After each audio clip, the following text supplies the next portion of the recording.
முன்னால் உள்ள நல்லோர்கள் இது பற்றி தீர்ப்பளித்திருப்பார்களே, ஆனால் அவர்கள் குர்ஆன் ஹதீஸிலிருந்து தீர்ப்பு அளிக்கப்படாவிட்டாலும் அவர்கள் மூலமாக அவர்கள் தீர்ப்பாக ஒன்றை சொல்லியிருந்தால் அதை எடுத்து நீங்கள் தீர்ப்பளியுங்கள்.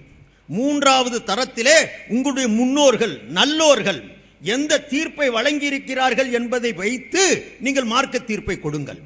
அமீருல் மூமின் ஹஜ்ரத் உமர் காட்டிய வழிமுறை. மூன்றாவது, முன்னோர்களை ஏன் பார்க்கணும்? அவங்கள என்ன குர்ஆனை பார்த்துக்க, ஹதீஸை பார்த்துக்க. ஹஜ்ரத் உமர் இந்த வழியவா காட்டி கொடுத்தார்கள். இந்த மூன்றாவதிலும் உங்களுக்கு தீர்வு கிடைக்கல, உங்களுக்கு முன்னால் உள்ளவங்க இது பற்றி எதையும் தீர்மானம் தரல அப்படின்னா நீங்க உங்க அறிவை வச்சு சிந்திங்க. உங்க அறிவை வச்சு சிந்திக்கிறது நாலாவது வைங்க. ஹஜ்ரத் உமர் காட்டிய வழிமுறை. இதன் மூலமாகத்தான் இந்த மார்க்கம் முழுமை பெற்றது. ஒவ்வொருவரும் சஹாபாக்களிலும் இதே வழிமுறை தான் இருந்தது. அடுத்தடுத்து வந்த இப்னு அப்பாஸும் ரலியல்லாஹு அன்ஹு இதைத்தான் சொன்னார்கள். ஹஜ்ரத் அப்துல்லாஹ் இப்னு மஸ்ஊத் ரலியல்லாஹு அன்ஹு இதைத்தான் சொன்னார்கள் மக்களுக்கு. முதலாவது குர்ஆன், அடுத்து ஹதீஸ், அதற்கு அடுத்து முன்னோர்கள் செய்த தீர்ப்பு. அதிலும் உங்களுக்கு விடை கிடைக்கவில்லை என்றால் நீங்கள் ஆய்வுடைய முறையை வெளியேற்றுக் கொள்ளுங்கள். ஹஜ்ரத் உமர், ஹஜ்ரத் அப்துல்லாஹ் இப்னு அப்பாஸ், ஹஜ்ரத் அப்துல்லாஹ் இப்னு மஸ்ஊத் போன்ற மிக பெரும் அறிஞ சஹாபாக்கள், ஆலிம் சஹாபாக்கள் காட்டி கொடுத்த வழிமுறை சகோதரர்களே. இதை இவர்கள் ஏற்று இருந்தார்கள். இதனால் அவர்கள் சொன்னேன் நான் உங்களுக்கு, சஹாபாக்களுடைய வழிமுறையை ஏற்றுத்தான் இவர்கள் உங்களுக்கு மார்க்கம் மார்க்கம் என்று சொன்ன காரணத்தினால் பல இளைஞர்கள் இதிலே போய் சிக்கினார்கள், ஏற்பட்டார்கள். ஆனால் என்ன ஆனது? நீங்க ஒரு கசமையை சொல்லலாம், இன்னைக்கு வாய்கிலிய பேசுறாங்க. எந்த காலத்திலையும் நாங்கள் சஹாபாக்களை பின்பற்ற சொல்லல, முன்னோர்களை நாங்கள் பின்பற்ற சொல்லல, வாய்கிலிய பேசிக்கிட்டு இருக்கிறாங்க. அவர்களுடைய இந்த பேச்சை சொல்றதுக்கு முன்னால இவர்கள் என்ன முறையிலே இந்த வாதத்தை எப்படி எடுத்தார்கள்? துவக்கத்திலே குர்ஆனையும் ஏற்க வேண்டும், ஹதீஸையும் ஏற்க வேண்டும், சஹாபாக்களின் ஆய்வுகளுக்கு முதலுரிமை தர வேண்டும் என்ற முறையிலே எழுதிய எழுத்து நமக்கு இன்றைக்கும் ஆதாரமா இருக்குது. பேசி பேட்டு கூட மாற்றலாம், பேசினது கூட இல்லாமல் போயிடலாம், வீடியோ கூட மாறி போயிடும். கிராபிக்ஸ் முறையில் எண்ணத்தெல்லாம் போட்டு காட்டிடுவானுங்க. எழுத்து மாறுறதில்லை. பற்றவர்த்தனமாக பச்சையாக அவர்கள் எழுதி வைத்த அந்த எழுத்து நஜாத்துடைய பத்திரிகையிலே 86வது வருடத்திலே மே மாதம் 18வது பக்கத்திலே வந்தது. இதோ பாருங்கள், நீங்கள் இங்கே இதை பாருங்கள். அந்த எழுதின எழுத்தை கொஞ்சம் ஜூம் பண்ணி பெருசாக போட்டு காட்டுங்க. ஒரு நிமிஷம் அதை படிக்கிறத ஒரு அரை நிமிஷம் படித்து பார்த்துக்கங்க. அதில் உங்களுக்கு தெரியும். நான் அதனுடைய சுருக்கத்தை வேண்டாம், உங்களுக்கு நான் சொல்கிறேன். திருமறை குர்ஆன் அருளப்பட்ட 23 ஆண்டு காலத்தில் அதனுடன் ஒட்டி உறவாடி அதன் வழியில் தமது அடிச்சுவடு ஒவ்வொன்றையும் எடுத்து வைத்து நடந்து குர்ஆன் விரும்பும் லட்சிய சமுதாயமாய் உருவாகி நின்ற நபிகள் நாயகம் ஸல்லல்லாஹு அலைஹி வஸல்லம் அவர்களின் அன்பு தோழர்களின் சுய நிர்ணய ஆற்றல்களுக்கே முதல் உரிமை தர வேண்டும். சஹாபாக்களுடைய ஆய்வுகளுக்கு முதல் உரிமை தரணும். சஹாபாக்கள் சொன்னதை கேளு. இந்த ஆளுக தானே பேசினாங்க, இந்த ஆளுக தானே எழுதுனாங்க. இன்னைக்கு என்ன ஆச்சு? எப்படி பேச ஆரம்பிச்சிட்டாங்க தெரியுமா? இது மட்டுமல்ல, பேர்களை சொன்னாங்க. சுய நிர்ணய ஆற்றல்களுக்கே முதலிடம் தர வேண்டும். அவர்களிலும் குறிப்பாக நபிகள் நாயகம் ஸல்லல்லாஹு அலைஹி வஸல்லம் அவர்களுக்கு பின் அறநெறி வலுவா ஆட்சி நடத்திய பெரும் குடியரசு தலைவர்களான அபூபக்கர், உமர், உஸ்மான், அலி ஆகியோர், அவர்களிலேயே அறிஞர் பெருந்தகையினராக ஒருமித்து ஏற்றுக்கொள்ளப்பட்ட அப்துல்லாஹ் இப்னு மஸ்ஊத், அப்துல்லாஹ் இப்னு அப்பாஸ் போன்றோரின் சுய நிர்ணய ஆற்றலால் எடுக்கப்பட்ட முடிவுகளுக்கும் அவர்கள் தந்த தெளிவுரைகளுக்குமே முதலிடம் தர வேண்டும். யார் எழுதினது? நீ தானே எழுதின. இப்ப ஏன் மாறுற? அதுல எவ்வளவு காட்டமான பொய், காட்டுத்தனமான பொய் சகோதரர்களே. எந்த காலத்திலையும் நாங்கள் சொன்னதில்லை சஹாபாக்களை பின்பற்றி சஹாபாக்களுடைய கருத்துக்களை கேளுன்னு நம்ம சொல்லல. இன்னைக்கு வாய் விட்டு சொல்றாங்க. அல்லாஹு அக்பர். எது வரைக்கும் குர்ஆன் ஹதீஸுக்கு ஒத்து இருந்தா தான் அவர் சொல்ல எடுப்போம். அப்படி ஒத்து இல்லையா? எம்மிடத்துல அபூபக்கர், ராமசாமி ஒரே தரம்ங்கிற கருத்தை சொல்றாரு. அபூபக்கரையும் ராமசாமி ஒரு தரத்தில் வச்சு சிந்திச்சு பேசுறார் சகோதரர்களே. எவ்வளவு கொடுமையான வார்த்தை இது. அபூபக்கருக்கு அந்த கதியா இருந்தா உமருக்கு அடுத்து சொல்லுவார் பாருங்க, அவங்களை காட்டுறேன். சரி, சஹாபாக்களை மத்தி உங்க ஏத்துக்கறல, இமாம்கள் அவங்க சொல்லல, சஹாபாக்களுக்கு அடுத்து வந்தவங்களை ஏத்துக்கறலையே அப்படின்னு நினைச்சிடாதீங்க. அதே பத்திரிகையில் நஜாத் 86 மே மாதம் பக்கம் 19ல தாபீன்களையும் ஒவ்வொருவரையும் பின்பற்றணும், அவங்களுடைய உரிமையை கொடுக்கணும், முதலுரிமை தரணும். அல்லாஹு அக்பர். நாம் ஆரம்பத்தில் குறிப்பிட்டபடி குர்ஆன் மூலம், நபிமொழி மூலம், சஹாபாக்களின் தெளிவுரை மூலம் தெளிவுரை பெற முடியாத போது, குர்ஆனை நேரடியாக விளங்காத போது, ஹதீஸ்ல புரிய முடியாத போது, சஹாபாக்களிடமிருந்து புரிய முடியாத போது, நபிகள் நாயகம் ஸல்லல்லாஹு அலைஹி வஸல்லம் அவர்களின் அன்பு தோழர்களிடம் அதிகமாக நட்பும் தோழமையும் வைத்திருந்த தாபீன்களில் குறிப்பிடத்தக்கவர்களான முஜாஹித் இப்னு ஜபர், சயீத் இப்னு ஜுபைர், இக்ரிமா, அத்தா இப்னு ரபா, ஹசன் அல் பஸரி, மஸ்ரூக், சயீத் இப்னு அல் முஸய்யம், அபுல் ஆலியா, ரபீ இப்னு அனஸ், கதாதா, லஹாக், இதெல்லாம் தாபீன்கள் பேர், சஹாபாக்களுக்கு அடுத்து வந்த ஜெனரேஷனுடைய பேர். இந்த அறிஞர்களுடைய கருத்துக்களுக்கு முதலிடம் தர வேண்டும். யார் பேசினது? நீ தானே பேசின. இன்னைக்கு என்ன சொல்றாரு வாய்கிலிய? நாம எந்த காலத்திலையும் எங்களுடைய எழுத்தாலையோ எங்களுடைய பேச்சாலையோ எப்பவுமே சொல்லல அல்லாஹ் ரசூலை விட்டு போட்டு சஹாபாக்களுக்கும் தாபீன்களுக்கு முதலிடம் கொடுங்க, அவங்கள கருத்துக்களை கேளுங்கன்னு நம்ம எந்த காலத்திலையும் சொல்லலன்னு இன்னைக்கு வாய்கிலிய பேசுறாரு. பாருங்க அவர் பேச. இப்ப சொன்ன இந்த விஷயங்கள் எதுவுமே நான் இப்ப சொல்றேன்னு நீங்க நினைக்க கூடாது. எந்த வருஷத்திலையும் இதை சொல்லி இருக்கிறேன். குர்ஆன் சுன்னாதான் அடிப்படை, சஹாபாக்களை பின்பற்ற கூடாது, அஸ்ஹாபிங்கிற இந்த ஹதீஸ்களை எல்லாம் எப்போ சொல்லியிருக்கிறோம்? இந்த பிரச்சாரத்தை ஆரம்பிக்கிற 1980கள் இருந்து சொல்றோம். திரும்ப ஒரு தடவை கேளுங்க. 80ல இப்ப சொன்ன இந்த விஷயங்கள் எதுவுமே நான் இப்ப சொல்றேன்னு நீங்க நினைக்க கூடாது. எந்த வருஷத்திலையும் இதை சொல்லி இருக்கிறேன். எதை? குர்ஆன் சுன்னாதான் அடிப்படை, சஹாபாக்களை பின்பற்ற கூடாது, அஸ்ஹாபிங்கிற இந்த ஹதீஸ்களை எல்லாம் எப்போ சொல்லியிருக்கிறோம்? இந்த பிரச்சாரத்தை ஆரம்பிக்கிற 1980கள் இருந்து சொல்றோம். 1980களில் இருந்து எந்த காலத்தையும் நம்ம சொல்லவே இல்லை சஹாபாக்களை. நான் 86ல இருந்து காட்டி 80களில் இருந்துன்னா 80ல இருந்து 90 அர்த்தம். அது எந்த காலத்திலையும் சொல்லலன்னு இப்ப சொல்றியே, வெக்கம் வேணாம்? கொஞ்சமாவது யோசிக்க வேணாமா? தானே எழுதி போட்டு தானே அத மக்களுடைய மறதியின் மீது அமார நம்பிக்கை. எவனுக்கு ஞாபகம் இருக்கும்போது 86ன்ட்டு அவன் நேற்று சாப்பிட்ட சாப்பாடே ஞாபகம் இருக்கிறது இல்லை. அப்படி மறந்த காலம் இது. அதனால ரொம்ப வசதியா அடிக்கிறது. சொல்லும் போது ஓஹோ, அவருடைய சிங்கங்களுக்கு அந்த தம்பிமார்களுக்கு இருக்கிற குஷியை பத்தி சொல்லவே வேண்டாம். அண்ணன் எவ்வளவு ஆணித்தரமா பேசுறாரு. இது ஆணித்தரமா சுத்தியல் தரமா? மகா மகா மகா போக்கிரித்தனம் இது. வேற எப்படி இதை பேசலாம்? இவ்வளவு தெளிவா எழுதி வச்சு போட்டு கடைசியில நாம எப்பவுமே சொல்லல அப்படிங்கக்கூடிய வாதத்தை வச்சு எப்படி அந்த சத்திய சஹாபாக்கள் அல்ல, சஹாபாக்களுக்கு தலைமையேற்று இருக்கக்கூடிய ஹலீஃபாக்களை பத்திய கடிச்சு கொதர்றாரு. அல்லாஹு அக்பர். அதுலயும் பாருங்க, தலாக்குடைய விஷயம் வருது. ஒரு சில விஷயங்கள் உங்களுக்கு சொன்னா தான் உங்களுக்கு தெரியும். மிகவும் காட்டு மிராண்டித்தனமாக விமர்சனம் கூடிய பெயர்ல ஹஜரத் உமர் இப்னு கத்தாப் ரலியல்லாஹு அன்ஹு அவர் கடிச்சு கொதறிக்கக்கூடிய நிகழ்ச்சியை நீங்க பாருங்க. இன்ஷா அல்லாஹ் உங்களுக்கு காட்டுவோம், அதுல கிளிப்ஸ்ல உங்களுக்கு காட்டுறோம். அதுக்கு முன்னால் அந்த தலாக்குடைய விஷயத்தை நான் உங்களுக்கு சொல்லிக் கொள்றேன். பல பேர் அந்த ஹராமான வாழ்க்கை இந்த தௌஹீத் ஜமாத்துடைய வழிகாட்டுதலை ஏற்று நடத்திக்கிட்டு இருக்கிறாங்க. மனைவிக்கு எவனோ ஒருவன் ஒரே இடத்திலே 3 தலாக்கை ஒருமித்து கொடுத்து விட்டால், ஒரே மஜ்லிஸில் இருந்து கொடுத்து விடுவானே, ஆனால் அத்தனை சஹாபாக்கள் ஒட்டுமொத்தமாக சொன்ன சட்டம் என்னன்னு சொன்னா 3 தலாக்கு தான் அது.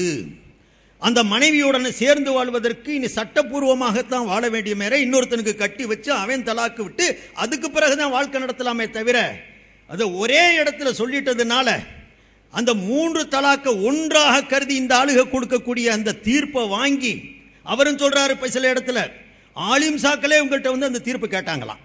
அவங்க வீட்டுகளில் அப்படி நடந்து வச்சான்.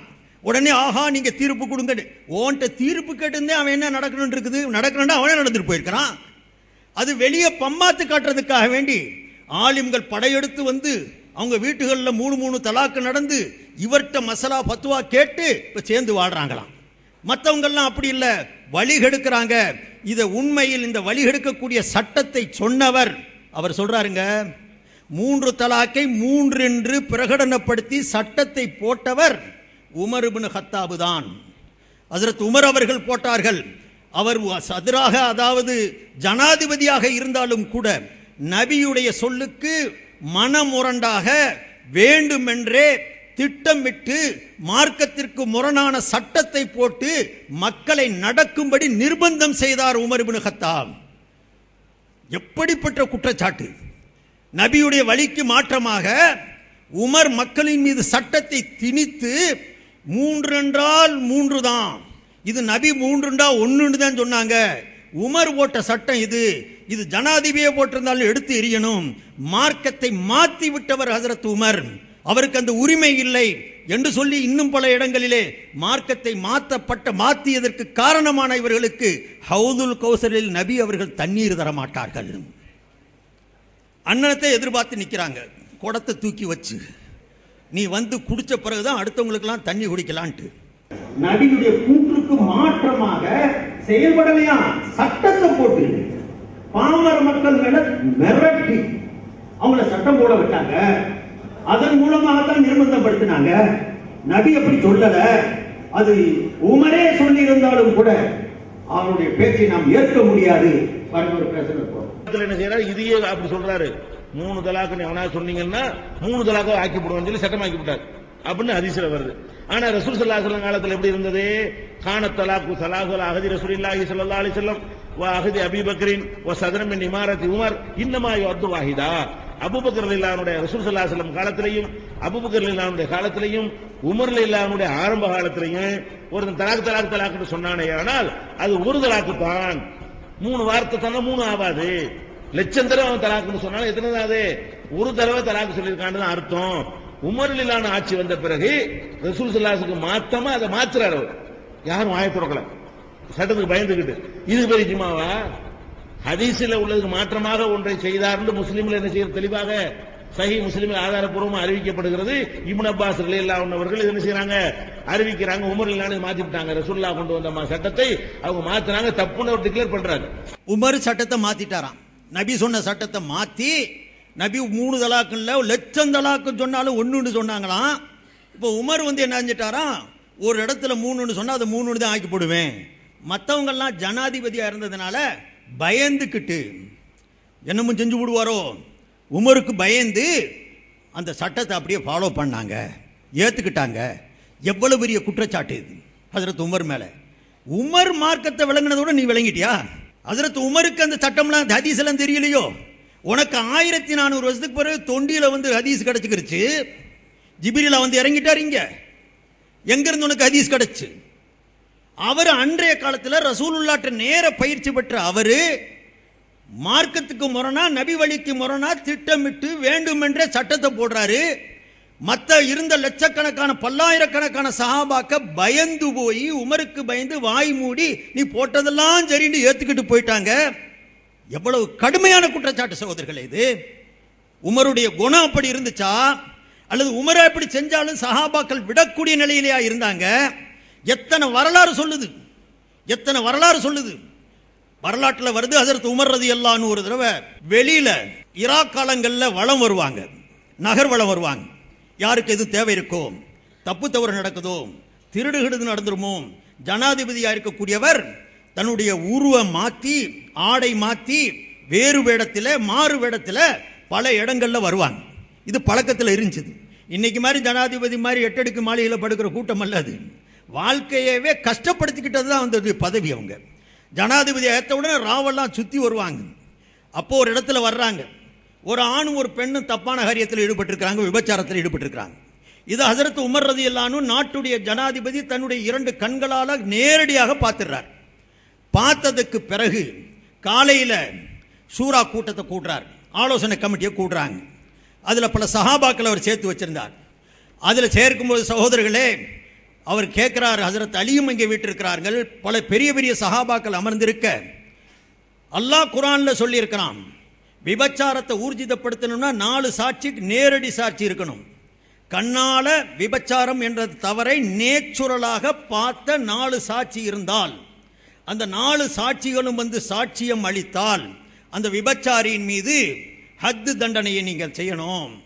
அவன் கல்யாணமானவனா இருந்தா கல்லால அடிச்சு கொல்லணும், கல்யாணம் ஆகாதவனா இருந்தா 100 கசையடி கொடுக்கணும்.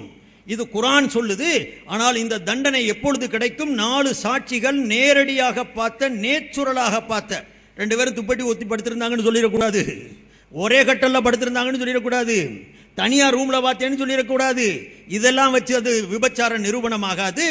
நேரடியாக கண்கூடாக பார்த்து சாட்சியமாக சொன்னா அவன் மேல தண்டனையை செலுத்துக.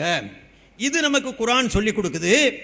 ஆனா தண்டனையை நிறைவேற்ற வேண்டும் என்று கட்டளையிடக்கூடியது யாரு? ஜனாதிபதி. நான் தான். சாட்சி என்கிட்ட தான் வரும், சாட்சியை நான் கேட்பேன், அதுக்கு பிறகு நான் தான் தீர்ப்பு சொல்லுவேன். ஆனா இங்க சாட்சியே இல்லை, நானே கண்ணால பார்த்துட்டேன். அந்த 2 பேருடைய விபச்சாரம் செஞ்சுக்கிட்டு இருந்ததை கண்ணால பார்த்துட்டேன். இந்த கண்ணால பார்த்துட்டா நான் அவன் மீது ஹத்து தண்டனையை நிறைவேற்றலாமா? ஆலோசனை கூட்டத்தில் விஷயத்தை வைக்கிறார். அப்ப சஹாபாக்கள் சொல்றாங்க, அதிலும் குறிப்பாக ஹஸரத் அலி ரலியல்லாஹு அன்ஹு சொன்னாங்க, நீங்கள் அமீருல் மூமினாக இருக்கலாம், நாட்டுக்கே ஜனாதிபதியாக கூட இருக்கலாம், ஆனால் நீங்கள் நேரடியாக வெறும் பார்த்ததை மட்டும் வைத்து தண்டனை கொடுக்க முடியாது.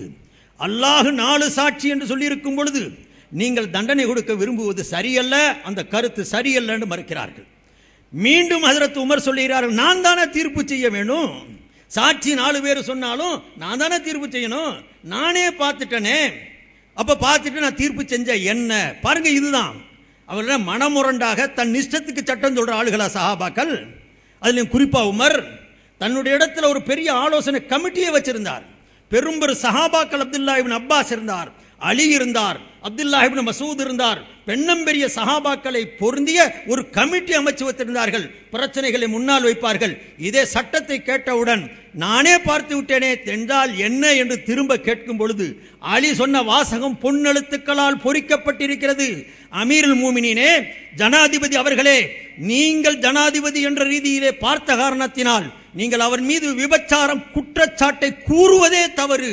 நீங்கள் கூறுவீர்களே ஆனால் வைதன் யுகாமு அலைக்கல் ஹத்து, அல்லாஹு அக்பர், நீங்கள் இந்த குற்றச்சாட்டை கூறுவீர்களால் அவதூறு கூறியதற்குரிய ஹத்து தண்டனையை உங்கள் மீது நிறைவேற்றப்படும் என்றார்கள். எந்த உமருக்கு பயந்துகிட்டு அலி மூலையில் உட்கார்ந்துட்டாரா? ஒரு தனிப்பட்ட நபரின் மேல் ஏற்பட்டிருக்கக்கூடிய சட்டத்தை இவ்வளவு கடுமையாக நீங்கள் மனமுரண்டாக இன்னும் அவருக்கு நீங்கள் குற்றச்சாட்டை சுமத்த முனைவீர்களேயானால் 4 சாட்சிக்கு குறைவாக சாட்சி சொன்னால் சாட்சி சொல்லவன் மீது தண்டனை நிறைவேற்ற வேண்டும் என்று சட்டம் இருக்கிறது. ஆகையினால் வைதன் யுகாமு அலைக்கல் ஹத்து, மக்காரிமுல் அஹ்லாக்ல இமாம் ஹராயித்தி, அதே மாதிரி கன்சுல் உம்மால்ல இந்த வரலாறு குறிக்கப்பட்டிருக்கு சகோதரர்களே. இப்படிப்பட்ட உமரா தலாக்குடைய விஷயத்தில் ஒரு பொது சட்டத்தை நபி வழிக்கு மாற்றமா? எவ்வளவு அடாவடித்தன சகோதரர்களே! அப்படி உமர் செய்திருந்தால் மற்ற சஹாபாக்கெல்லாம் விட்டுருப்பாங்களா? நபியுடைய வழியில 3 தலாக்கு 1 இருந்துச்சு, இவரை 3 ஆக்குறாருன்னு வைங்க, மற்ற சஹாபாக்கெல்லாம் வாழாம இருந்தாங்களா? சரி, உமர் இருக்கிற வரைக்கும் தான் பயந்துட்டாங்க. உமர் இறந்ததுக்கு பிறகு சொல்லலாம்ல. எந்த காலத்தில் எந்த சஹாபி சொன்னார் 3-1? அப்ப 3 ஆனது நபி காட்டிய வழி, அது ஸல்லல்லாஹு அலைஹி வஸல்லம் காட்டிய வழி. நீ ஏதோ ஒரு ஹதீஸை எடுத்துக்கிட்டு ஏடா கூடமா விளங்கிக்கிட்டு நீ உமர் மேல ஒரு குற்றச்சாட்டை சொன்னா ஓ முட்டாள்தனமே தவிர உமருடைய அறியாமை அல்ல சகோதரர்களே. அது ஒரு ஹதீஸ் சொல்றாங்க, அதுலயும் பாருங்க வினோதமான ஆதாரங்கள். இவருடைய ஆதாரத்தெல்லாம் பாத்தீங்கன்னா அநியாயமா இருக்குது, அநியாயமா. குர்ஆனுடைய ஆதாரம் சொல்றதுக்கு அதைத்தான் நான் சொன்னோம். முன்னால் கடந்து போன முன்னோர்கள் என்ன தீர்ப்பு செய்தார்கள் என்று பார்த்து தீர்ப்பளிக்க வேண்டும் என்று சொன்னார்கள் அல்லவா? அதை விட்டு போட்டு ஒரு அண்ணன் என்ன செய்யறாரு தெரியுமா? குர்ஆனிலே வந்திருக்கிறது விளக்கம் வேற. தலாக்கு 3 தடவையா சொல்லணும்ட்டு, 3 தடவையா சொன்னாத்தே 3 தடவையா எப்படி சொல்றது?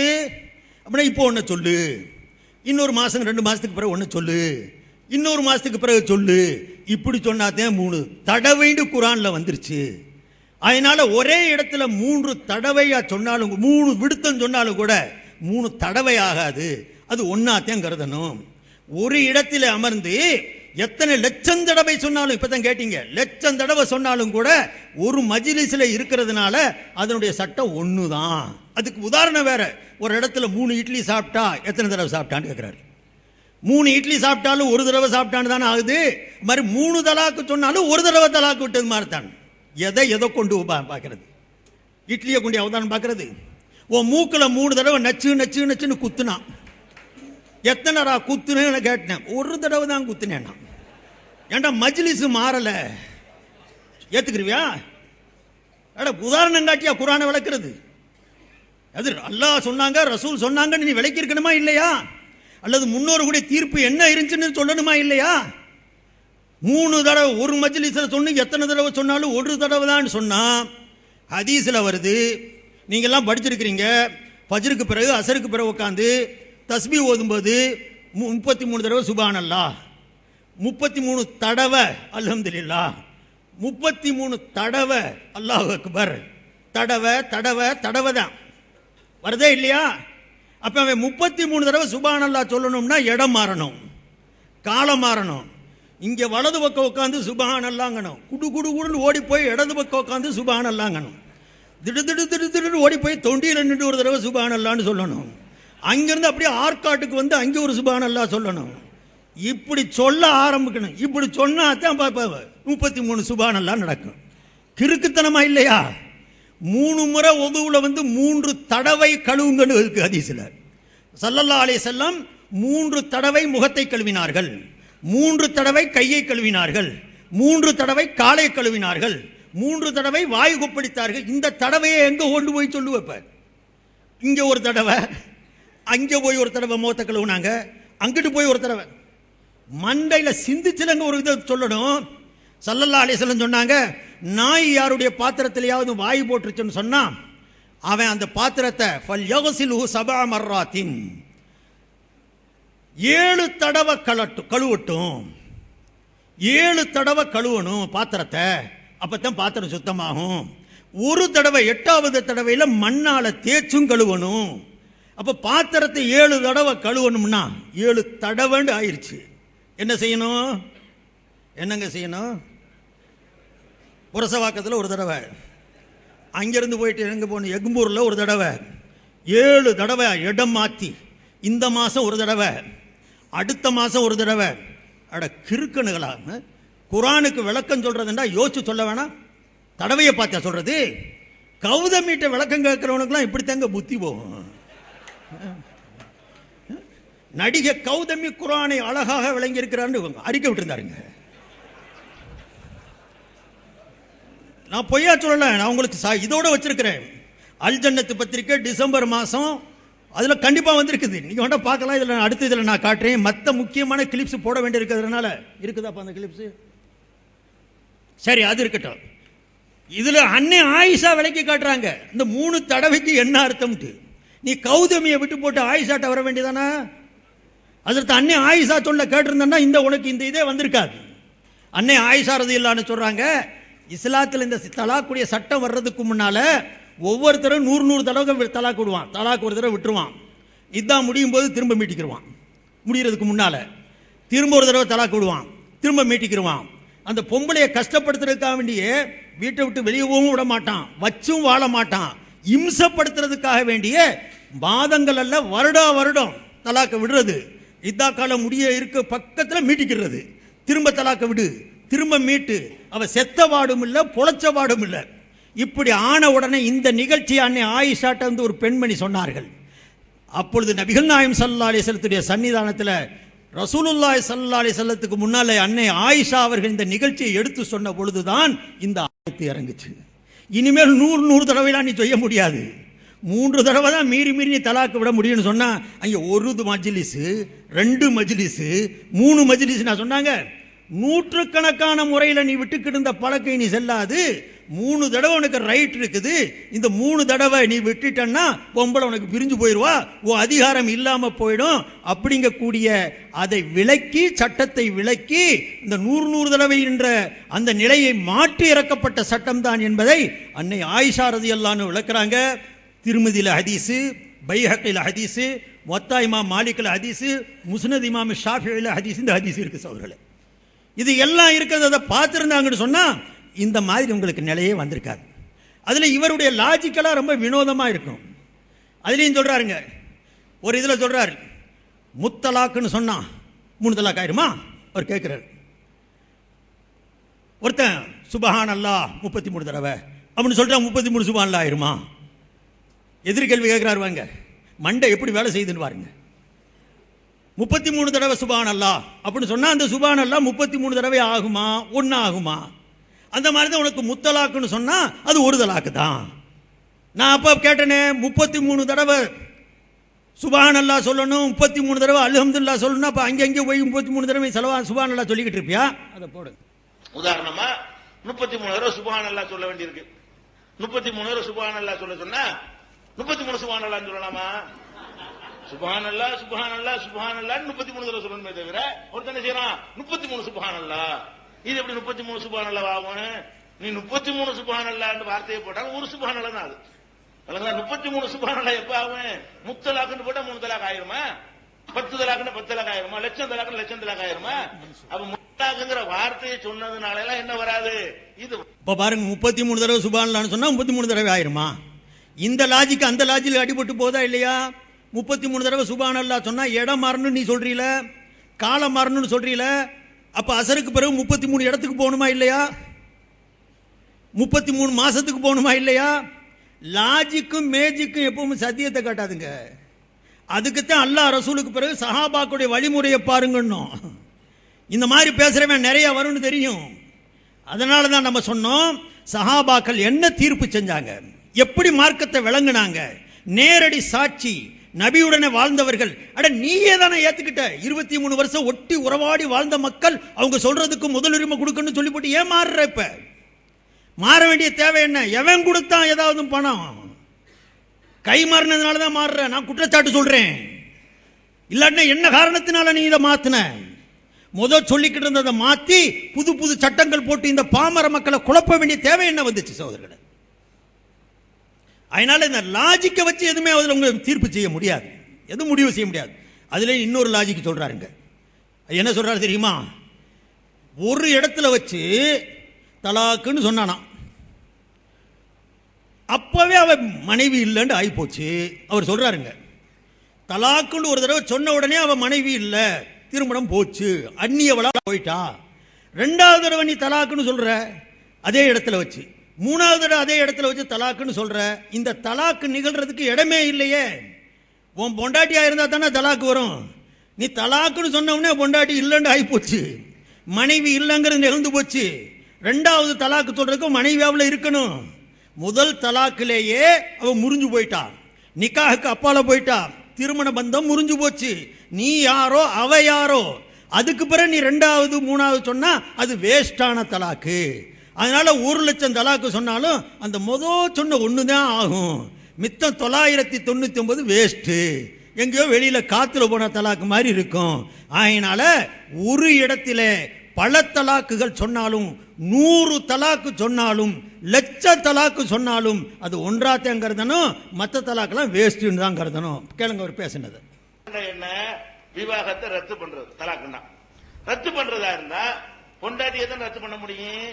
நீ எப்போ முதல் தலாக்கு சொன்னியோ அப்புறம் மனைவி இல்ல, அப்புறம் யார போய் 2வது தலாக்கு சொல்லுவ? நீ 2வது சொல்றாங்க மனைவியை வந்து சேர்த்து கொண்டு வாழ்ந்துகிட்டு இருக்கும் போது சொல்லணும். அவளு தலாக்குன்ற உடனே 3 எப்படி ஆகுங்கிறேன். 3 சொல்றாங்க என்ன செய்யணும்? ஒரு தலாக்கு சொன்னீங்கல, மனைவி இல்லாம போயிட்டால, 2வது நீ சொல்றாங்க என்ன செய்யணும்? அவளை சேர்த்து கொண்டு மனைவி ஆக்கி கொண்டு மறுபடியும் 2வது சொல்லணும். விளங்குதா? ஒரு தடவை சொன்னாலே மனைவி இல்லைன்னு ஆகி போச்சு, 2வது தலாக் சொன்னா இங்க நிகழ்றதுக்கு இடம் இல்லை அப்படின்னா, நான் என்னுடைய கேள்வி என்னன்னா, ஒரு தலாக்கு விட்டதுக்கு பிறகு இதான் முடிகிறதுக்கு முன்னால அந்த பெண்ணை சேர்த்துக்கிறலாம், கூப்பிட்டுக்கிறலாம், மனைவியாக ஆக்கிக்கிறலாங்கிறதா குர்ஆனுடைய சட்டம், ஹதீஸுடைய சட்டம், சஹாபாக்களோட சொன்ன சட்டம். இப்ப இவர் சொன்னதுபடி பார்த்தா ஒரு தலாக்கிலேயே அந்நியவளா போயிட்டால, திரும்ப அவளை கூப்பிட்டு வாழ்க்கை நடத்துறதுக்கு உனக்கு என்ன ரைட் இருக்குது? அந்நிய பொம்பளையே நீ நிக்காக இல்லாம எப்படி கூப்பிடலாம்? ரேட்ல போயிட்டாவ, அந்நியவளா போயிட்டான், வாமா நம்ம சேர்ந்து வாழ்க்கை நடத்திக்கலான்னு என்ன ஒப்பந்தமா இது? அட ஒரு தலாக்கிலேயே மனைவி இல்லைன்னு ஆயிடுச்சுங்கிற, ஒரு தலாக்கு தான் விட்டுருக்கிறான். இந்த ஒரு தலாக்க ரஜஇன்னு சொல்லுவாங்க, திரும்ப மீட்டிக் கொள்வதற்கு பவர் தரக்கூடிய தலாக்கு 1 2. அத்தலாக்கு மர்ரத்தான் இம்சாக்கும் பி மாரூஃபின் அவ் தஸ்ரீஹும் பி இஹ்சான் குர்ஆன் சொல்லுது. 1 2 கொடுத்தா திரும்ப நீங்க அழைச்சிக்கலாம்னா இத்தாக்குடைய காலம் முடிகிறதுக்கு முன்னால அம்மா வாங்க வாழ்க்கை நடத்தலான்னு கூப்பிட்டுக்கலாம், அனுமதி கொடுக்குது குர்ஆன். உன்னுடைய வாதப்படி என்ன ஆகும்? ஒரு தலாக்கிலேயே அந்நியவளா போயிட்டா, அப்ப அவள் திருமணம் இல்லாம திரும்ப அழைக்கிறன்னா அந்நிய பொம்பளையோட வாழ்க்கை நடத்த கூப்பிடுற நீ? இப்ப அந்நிய பொம்பளையோட வாழ்க்கை நடத்தலாமா? அப்படியான்னு சொல்லு. அதே நடத்திக்கிட்டு இருக்குதா என்னமோ தெரியல. ஏராளமான ரிப்போர்ட் அப்படி வந்துகிட்டு இருக்குது. இந்த மாதிரி சகோதரர்களை மார்க்கத்தை நிர்மூலப்படுத்தின கூட்டம் சகோதரர்களே. எவ்வளவு மோசமான சட்டத்தை கொடுத்தாங்க. முழு சஹாபாக்களும் சேர்ந்து சொன்ன சட்டம் இது. நல்லா விளங்கிக்கங்க. ஒரு 3 தலாக் விடுவானே ஆனால் அந்த 3ஐ 3ஆகத்தான் கருத வேண்டும் என்ற இந்த தீர்ப்பு சஹாபாக்களுக்கு மத்தியில் கருத்து வேறுபாடு உள்ள தீர்ப்பு அல்ல. உமர் சட்டம் போட்டதுனால அல்ல. அத்தனை சஹாபாக்களுடைய ஒட்டுமொத்தமான தீர்ப்பு இது. இதை நான் சொல்லல. மூச்சுக்கு 30 தடவை 300 தடவை புகாரியுடைய விரிவிலையார் இப்னு ஹஜர் இவர் அடிக்கடி சொல்லுவார். அவர் பெரிய வலியுல்லா என்றெல்லாம் போற்றுவார். அவருடைய விரிவுரையை பார்த்துட்டு தாம் பேசினது மாதிரி பல இடத்துல கப்சா அடிப்பார். அவர் இதைத்தான் பார்த்து பேசுறது, வெளியே சொல்லாம பேசுவார். அவ்வளவு இவரிடத்துல நம்பகமான அல்லாமா இப்னு ஹஜர் அஸ்கலானி புகாரியுடைய விரிவுரையில ஃபத்ஹுல் பாரியில 9வது பக்கத்துல 9வது பாகத்துல 365வது பக்கத்துல ஒரு விஷயத்தை சொல்றார். அரபியில படிச்சா எனக்கு நேரமாயிருங்க, நான் சுருக்கி சொல்றேன். அதுல சொல்லும்போது சொல்றார், சகோதரர்களே, முத்தாவுடைய வாடகை திருமணமும் 3 தலாக் 3 தான் என்ற சட்டமும் அத்தனை சஹாபாக்களும் தீர்மானமாக எடுக்கப்பட்ட சட்டம். இப்னு ஹஜர், அல்லாமா இப்னு ஹஜர் ஃபத்ஹுல் பாரியில இந்த வாசகத்தை சொல்றார். வாடகை திருமணம் அதுக்கு முன்னால ஒவ்வொரு இருந்துச்சு. ஒரு 3 மாசத்துக்கு கல்யாணம் முடிச்சுக்கிறது, 4 மாசத்துக்கு கல்யாணம் முடிச்சுக்கிறது ஆரம்ப காலத்தில் இருந்துச்சு. இந்த தலாக்குடைய வாரம் கூட ஏற்றத்தாழ்வா இருந்துச்சு. ஹசரத் உமருடைய காலத்தில் அனைத்து சஹாபாக்களும் சேர்ந்து இஜ்மான முறையிலே ஒட்டுமொத்த கருத்தாக எடுக்கப்பட்ட 2 சட்டங்கள். 1, வாடகை திருமணம் ஹராம். 2, 3 தலாக் விட்டால் அது 3ஆகத்தான் கருத வேண்டும். இது அல்லாமா இப்னு ஹஜர் ரஹ்மஹுல்லா புகாரியுடைய ஷரஹ்ல தெல்ல தெளிவா அவர் எடுத்து வச்சிருக்காரு சகோதரர்களே. இவ்வளவு தெளிவா கூறப்பட்டதுக்கு பிறகு நீ 100 தலாக்கு விட்டாலும் சரி, 1,00,000 தலாக்கு விட்டாலும் சரி, அதை ஒன்னாத்தையும் கருதணும்னு சொன்னா பத்தனை சஹாபாக்கள் சேர்ந்து சொன்ன சட்டத்துடைய நிலை என்ன? இங்க இருக்கக்கூடிய பிஜே ஒரு ஏதோ ஒரு பிதற்றாரு, 1 தலாக்க 3 ஆக்கி 3 வந்து 3 இல்ல 1 ஆக்கிக்கன்ட்டு அங்க ஒட்டுமொத்த சஹாபாக்களும் தீர்ப்பு சொல்றாங்க. ஒட்டுமொத்த சஹாபாக்கள்ல கூட சகோதரர்களே தெளிவா சனதுடனேயே இப்னு அபி ஷைபாவுடைய நூல்கள்ல ஹஜரத் உமருடைய தீர்ப்பு, அப்துல்லா இப்னு அப்பாஸுடைய தீர்ப்பு, அப்துல்லா இப்னு மசூதுடைய தீர்ப்பு, இது போன்று முகைரா இப்னு ஷோபாவுடைய தீர்ப்பு, இம்ரான் இப்னு ஹுசைன், சஹாபாக்குடைய பெயர்களை எண்ணி எண்ணி சொல்றாங்க. நான் என் பொண்டாட்டிக்கு ஒருத்தன் 100 தலாக்கு விட்டுட்டான், என்ன செய்யறதுன்னு கேட்டான். சட்டம் சொன்னாங்க, 3 தலாக்கு உன் பொண்டாட்டிக்கு ஆயிடுச்சு, 97க்கு இன்னும் கல்யாணம் பண்ணி பங்கிடுடாங்க. 3 தலாக்கு ஏற்பட்டு போச்சு. 100 சொன்னியா 3 ஆயிடுச்சு, 1000 சொன்னியா 3 ஏற்பட்டுருச்சு. மிச்ச தலாக்க நீ வேஸ்ட் ஆக்கி இருக்கிற, அல்லாஹுடைய குர்ஆனோடு விளையாடி இருக்கிற. 3 விட சொல்ல 100 சொல்லி இருக்கிற. 100ல 3 நிகழும் மற்ற 97 வேஸ்ட் ஆக்கின வீணாக்கின அல்லாஹுடைய கிதாபோட விளையாடி இருக்கிற என்று கண்டிச்ச சம்பவங்கள் இருக்குது. எந்த சஹாபியும் இப்படி சொல்லல. 100 விட்ட 1 தான், 99 விட்டு 1000 விட்ட 1 தான், 999 போயிடுச்சு. எந்த சஹாபியும் சொல்லல. இப்ப சொல்லுங்க, பிஜேயுடைய இந்த சட்ட தீர்ப்பை ஏற்கிறதா, சத்திய சஹாபாக்களுடைய சட்ட தீர்ப்பை ஏற்கிறதா? எதங்க ஏற்கணும்? சஹாபாக்களை மீறின நீ வழிகாட்டியா? மார்க்கம் உங்களுக்கு தெரியலையா? ஒன்றை வேண்டா சொல்லுவாருங்க, முஸ்லிம் ஷரீஃப்ல ஹதீஸ் இருக்குது சொல்லுவார். அட முஸ்லிம் ஷரீஃப்ல ஹதீஸ் இருக்கு, மூமின் ஷரீஃப்ல இருக்குது. ஏன்னா அவங்களுக்கெல்லாம் தெரியாம போச்சா? அவங்களுக்கெல்லாம் தெரியாம உனக்கு ஹதீஸ் வந்துருச்சா? முஸ்லிம் ஷரீஃப்ல ஹதீஸ் இருக்குதான். என்ன இருக்குது? நபியுடைய காலத்தில் சஹாபாக்குடைய கால இடத்திலே 3 தலாக்கை 1ஆக கருதப்பட்டு வந்துச்சு. அதுக்கு பிறகு உமர் 3 ஆக்கினாரு. இந்த வாசகம் வருது, வாசகத்துடைய அமைப்பு வருது. நபியுடைய காலத்தில் 3 தலாக் 1ஆக கருதப்பட்டுச்சு. அதுக்கு பிறகு அது உமருடைய காலத்தில் 3 ஆக்கப்பட்டுச்சு. இந்த வாசகத்தை வச்சுக்கிட்டு தான் இவர் சொல்றாரு, நபியுடைய காலத்தில் இருந்துச்சுல, அந்த நபியுடைய காலத்தில் இருந்தது தான் நம்ம சொல்லணும். அதுக்கு மாத்தமா இவர் உமருக்கு எனக்கு இவருக்கு பவர் எங்க இருக்குது? இவருக்கு அந்த அதிகாரம் எங்க இருக்குது? ஆக சகோதரர்களே, இப்படி அந்த இதை போடுறாரு அவர். நபியுடைய காலத்தில் தான் இந்த மாதிரி இருந்துச்சு. உண்மை என்னன்னு சொன்னா அழகா இதுக்கு விளக்கங்களை சொல்லியிருக்கிறாங்க. என்ன விளக்கம் சொன்னாங்க? நபியுடைய காலத்தில் 3-1 ஆச்சுன்னா நபியுடைய காலத்தில் தலாக் தலாக் தலாக்னு சொல்லிட்டு முதல் தலாக்கத்தான் அவங்க நியத்து வச்சாங்க. மற்ற 2 தலாக்க அந்த முதல் தலாக்குக்கு உறுதி செய்யும் விதமாக கூப்பிட்டாங்க. சொன்னாங்க 3 தலாக்குடைய நியத்து இல்லை, ஒரு தலாக்கு தான் விடுற எண்ணம் இருந்துச்சு. நம்ம சொல்றது இருக்குதா, ஏப்பா சாப்பிட்டியா? சாப்பிட்டேன் சாப்பிட்டேன் 2 தடவை சாப்பிட்டேன், சாப்பிட்டேன் சாப்பிட்டேன் 2 தடவை சொல்லுவான். அப்போ முதல் சாப்பிட்டேங்கிறதா உண்மை, 2வது சாப்பிட்டதை உறுதிப்படுத்துறதுக்கு சொல்றது. நபியுடைய காலத்தில் நேர்மையா இருந்தாங்க, மக்கள் சரியா இருந்தாங்க. 3 சொல்லிட்டு 1 தான் நியத்து வச்சிருப்பாங்க, மற்ற 2ஐயும் உறுதிப்படுத்துறதுக்காண்டி சொல்லுவாங்க. இப்படி நடந்த நிகழ்வு தான் உமருடைய காலத்தில் பொய் சொல்ல ஆரம்பிச்சாங்க சில பேர்.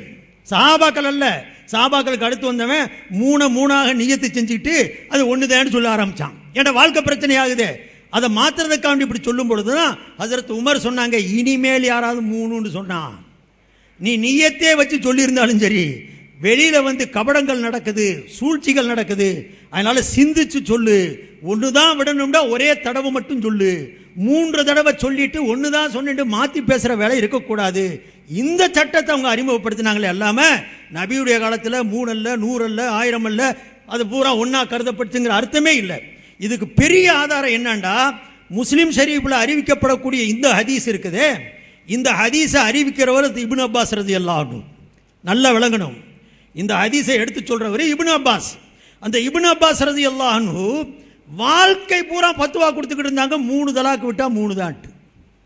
இந்த ஹதீஸை நமக்கு சொல்லி கொடுத்தவங்க ரசூலுல்லாஹ் காலத்தில் 3 இருந்தா 1 தான் இருந்துச்சுன்னு எந்த ஹதீஸ் வந்துச்சோ, இந்த ஹதீஸை அறிவிக்கக்கூடிய அல்லாஹ் ஹஜ்ரத் அப்துல்லாஹ் இப்னு அப்பாஸ் ரலியல்லாஹு அன்ஹு, அப்துல்லாஹ் இப்னு அப்பாஸ் அவர்கள் அவருடைய வாழ்க்கையில என்ன ஃபத்வா கொடுத்துக்கிட்டு இருந்தாங்க? ஒருத்தர் 3 தலாக் விட்டா என்னங்க அது 3 தான். ஹதீஸை அறிவிக்கிறவரே 3ஐ 3ஆக ஆக்குறாருன்னு சொன்னா அந்த ஹதீஸுக்கு வேறொரு பொருள் இருக்குன்னு அர்த்தம், வேறொரு பொருள் இருக்குன்னு அர்த்தம்.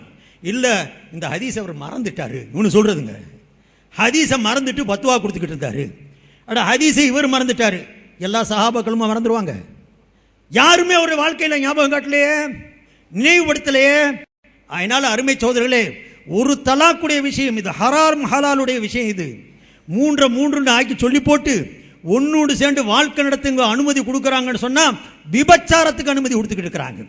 இதை யார் ஏத்து நடத்துறாங்களோ இதுக்குண்டு என்ன தண்டனை இந்த உலகத்திலையும் பார்ப்பாங்க, ஆகிரத்திலையும் பார்ப்பாங்க. ஆகையினால நல்லவர்கள்ட்ட நீங்க சட்டம் எடுக்கணுமே தவிர மோசமான ஆட்கள்கிட்ட போய் மார்க்க தீர்ப்பு வாங்கி இது செயல்படுத்துறதுங்கிறது நீங்க மார்க்கப்படி நடத்துவதற்கு உண்டான இது காரணம் அல்ல சகோதரர்களே. இதே போன்றுதான் இவர் சஹாபாக்களுடைய ஒவ்வொரு நிகழ்ச்சிகளையும் இழிவுபடுத்தி என்னென்ன சொல்லல இவர் சொல்லுங்க.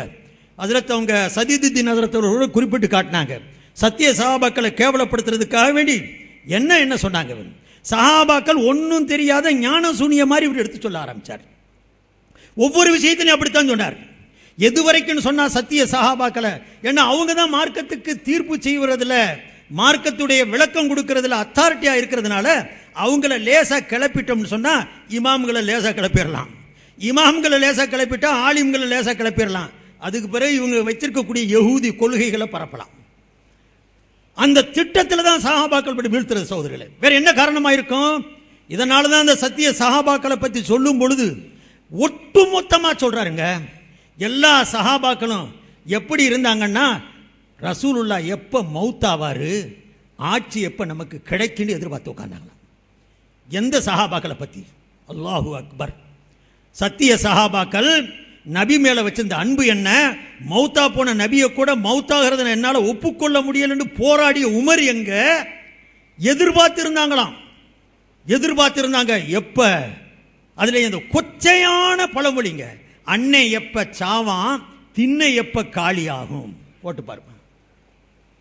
ஓடுகிறது, ஆஹா இப்ப இடம் காலி என்ன சொல்லுவாங்கல்ல, அண்ணன் எப்ப காலியாகும் திண்ணை எப்ப காலியாகும் சொல்லுவாங்கல்ல, அந்த மாதிரி ரசூலுல்லாஹ் மௌத்தாகிறத எதிர்பார்த்து சஹாபா உட்கார்ந்தாங்க. இப்போ இவர் சஹாபாக்களை பத்தி எப்படிப்பட்ட ஒரு உங்களுக்கு முன்னாடி ஒரு படத்தை காட்டுறாருன்னு பாருங்க. அதே மாதிரி சஹாபாக்களுக்குள்ள சண்டை நடந்துச்சான். எப்படி சண்டை? அதுலேயும் அன்சாரிகள்லாம் சேர்ந்து முஹாஜிரீன்களை ஹிஜ்ரத் செய்த வந்தவங்களை மக்காவிலிருந்து இடம்பெயர்ந்து மதீனாவுக்கு வந்த அந்த சத்திய சஹாபாக்களை ரசூலுல்லாஹ் இறந்ததுக்கு பிறகு ஆட்சிக்கு வரவிடக்கூடாதுங்கக்கூடிய தீய எண்ணத்தில் திட்டங்கள் போட்டு இவங்க எங்கேயாவது ஆட்சியை பிடிச்சிருவானுங்க, விட்டுறக்கூடாது, போனா போதுன்னு இவங்களுக்கு சோறு ஓட்டோம், இருக்க இடம் கொடுத்தோம், மதீனாவில் தளம் கொடுத்தோம், எல்லாம் அமைச்சும் கொடுத்தோம், ஆட்சியை பிடிக்க பார்க்குறாங்க, விட்டு பார்க்குறாங்க. இதை நான் சொல்ல, அவரே சொல்றாரு. ஆனால் இவனுக்கு விட்டுறக்கூடாது. எந்த சஹாபாக்களை, எந்த அன்சாரி சஹாபாக்களை பற்றி திருமறை கியாமத்து வரைக்கும் புகழ்ந்து சொல்லுகிறது. வல்லதீன தபவ்வவுத்தார வல் ஈமான மின் கப்லிஹிம் யுஹிப்பூன மன் ஹாஜர இலைஹிம் வலா யஜிதூன ஃபீ சுதூரிஹிம் ஹாஜத்தம் மிம்மா ஊது வயூசிரூன அலா அன்ஃபுஸிஹிம் வலவ் கான பிஹிம் ஹஸாஸா. திருமறைங்க கியாமத்து வரைக்கும் சொல்லுது. மார்க்க தீனுக்கும் ஈமானுக்கும் இடம் கொடுத்து, வந்த நன்மக்களுக்கும் இடம் கொடுத்து, வந்த மக்களை தன்னை விட உயராக கருதி அத்தனையும் துறந்து கொடுத்த அந்த சத்திய சஹாபாக்கள் அன்சாரிகளை குர்ஆன் புகழுது. இந்த ஆள் சொல்றாரு, அன்னை எப்ப சாவாம், திண்ணை எப்ப காலியாகும். ஒரு பக்கம் அப்படி, இன்னொரு பக்கம் போனா போகுதுன்னு இருக்க இடம் கொடுத்தோம், சோறு போட்டோம், ஆட்சியும் கேட்க பார்க்கறானு, விடக்கூடாதுன்னு அன்சாரிகள்லாம் திட்டம் போட்டாங்களாம். அங்கிருந்து வெளியூர்ல இருந்து வந்தாருக்க, போனா போன்னு சோத்த கொடுத்தோம், போனா போன்னு தங்கருக்கு அறைகளும் கொடுத்துருக்கிறோம், ஆட்சியும் கேட்டிருக்க பிளான் பண்றாங்க, விடக்கூடாது என்கிற மாதிரி பனு சாயிதாவுடைய இடத்துல போய் கூடி, சாது பின் உபாதாவுடைய தலைமையில கூடி அவங்க ஒரு பிளான் பண்றாங்க. இன்னொரு தடவை போடுங்க. அங்கிருந்து வெளியூர்ல இருந்து வந்தாருக்க, போனா போன்னு சோத்த கொடுத்தோம், போனா போன்னு தங்கருக்கு அறைகளும் கொடுத்துருக்கிறோம், ஆட்சியும் கேட்டிருக்க பிளான் பண்றாங்க, விடக்கூடாது என்கிற மாதிரி பனு சாயிதாவுடைய இடத்துல போய் கூடி, சாது பின் உபாதாவுடைய தலைமையில கூடி அவங்க ஒரு பிளான் பண்றாங்க. பனு சாயிதாவுடைய அந்த இடத்துல ஒன்று கூடி, போனா போய் சோறு போட்டோம், இருக்க இடம் கொடுத்தோம், ஆட்சியில் இடம் கிடைக்க பார்க்கிறாங்க, விட்டுறக்கூடாது. அன்சாரி சஹாபாக்களை குர்ஆன் இப்படி போகுது. அதுலேயும் குர்ஆன் புகழும் போது யுஹிப்பூனங்கக்கூடிய வார்த்தையை பயன்படுத்துது. யுஹிப்பூனான்னு சொன்னால் நிகழ்காலம், வரும் காலம் அத்தனையும் சேர்த்து சொல்லக்கூடிய காலம். தன்னிடத்தில் இடம்பெயர்ந்து வந்த அந்த முஹாஜிரீன்களை உள்ளத்தால் விரும்பினார்கள், விரும்புவார்கள், விரும்புகிறார்கள். குர்ஆன் அவருக்கு சாட்சியம் சொல்லுது. இவர் சொல்றாரு, போனா போதுன்னு சோறு போட்டோம், போனா போதுன்னு இருக்க இடம் கொடுத்தோம், ஆட்சியை பிடிக்க பார்க்கறாங்க. அல்லாஹு அக்பர். எவ்வளவு பெரிய அவமானம் இது! அன்சாரிகள் மீது சொல்லப்பட்ட எத்தனை பெரிய குற்றச்சாட்டு இது! இதை மட்டும் இல்ல, ஒவ்வொரு சஹாபியா தேர்ந்தெடுத்து தேர்ந்தெடுத்து தேர்ந்தெடுத்து இவர் குறை சொல்றாரு. ஸல்லல்லாஹு அலைஹி வஸல்லம் ஹஜ்ரத் சொன்னாங்களே, ஒவ்வொரு உலகத்தில் இருக்கக்கூடிய அத்தனை குத்பாவிலையும் ஓதப்படுது எனது சத்திய சஹாபாக்களை திட்டாதீங்க. இவர் திட்டாத கூட்டம் இல்லை. அப்ப விளங்கிக்கிற வேணா இது முஸ்லிமா? நான் அதனால தான் சொன்னேன், இவர் பிஜே ஒரு காஃபிர்னு.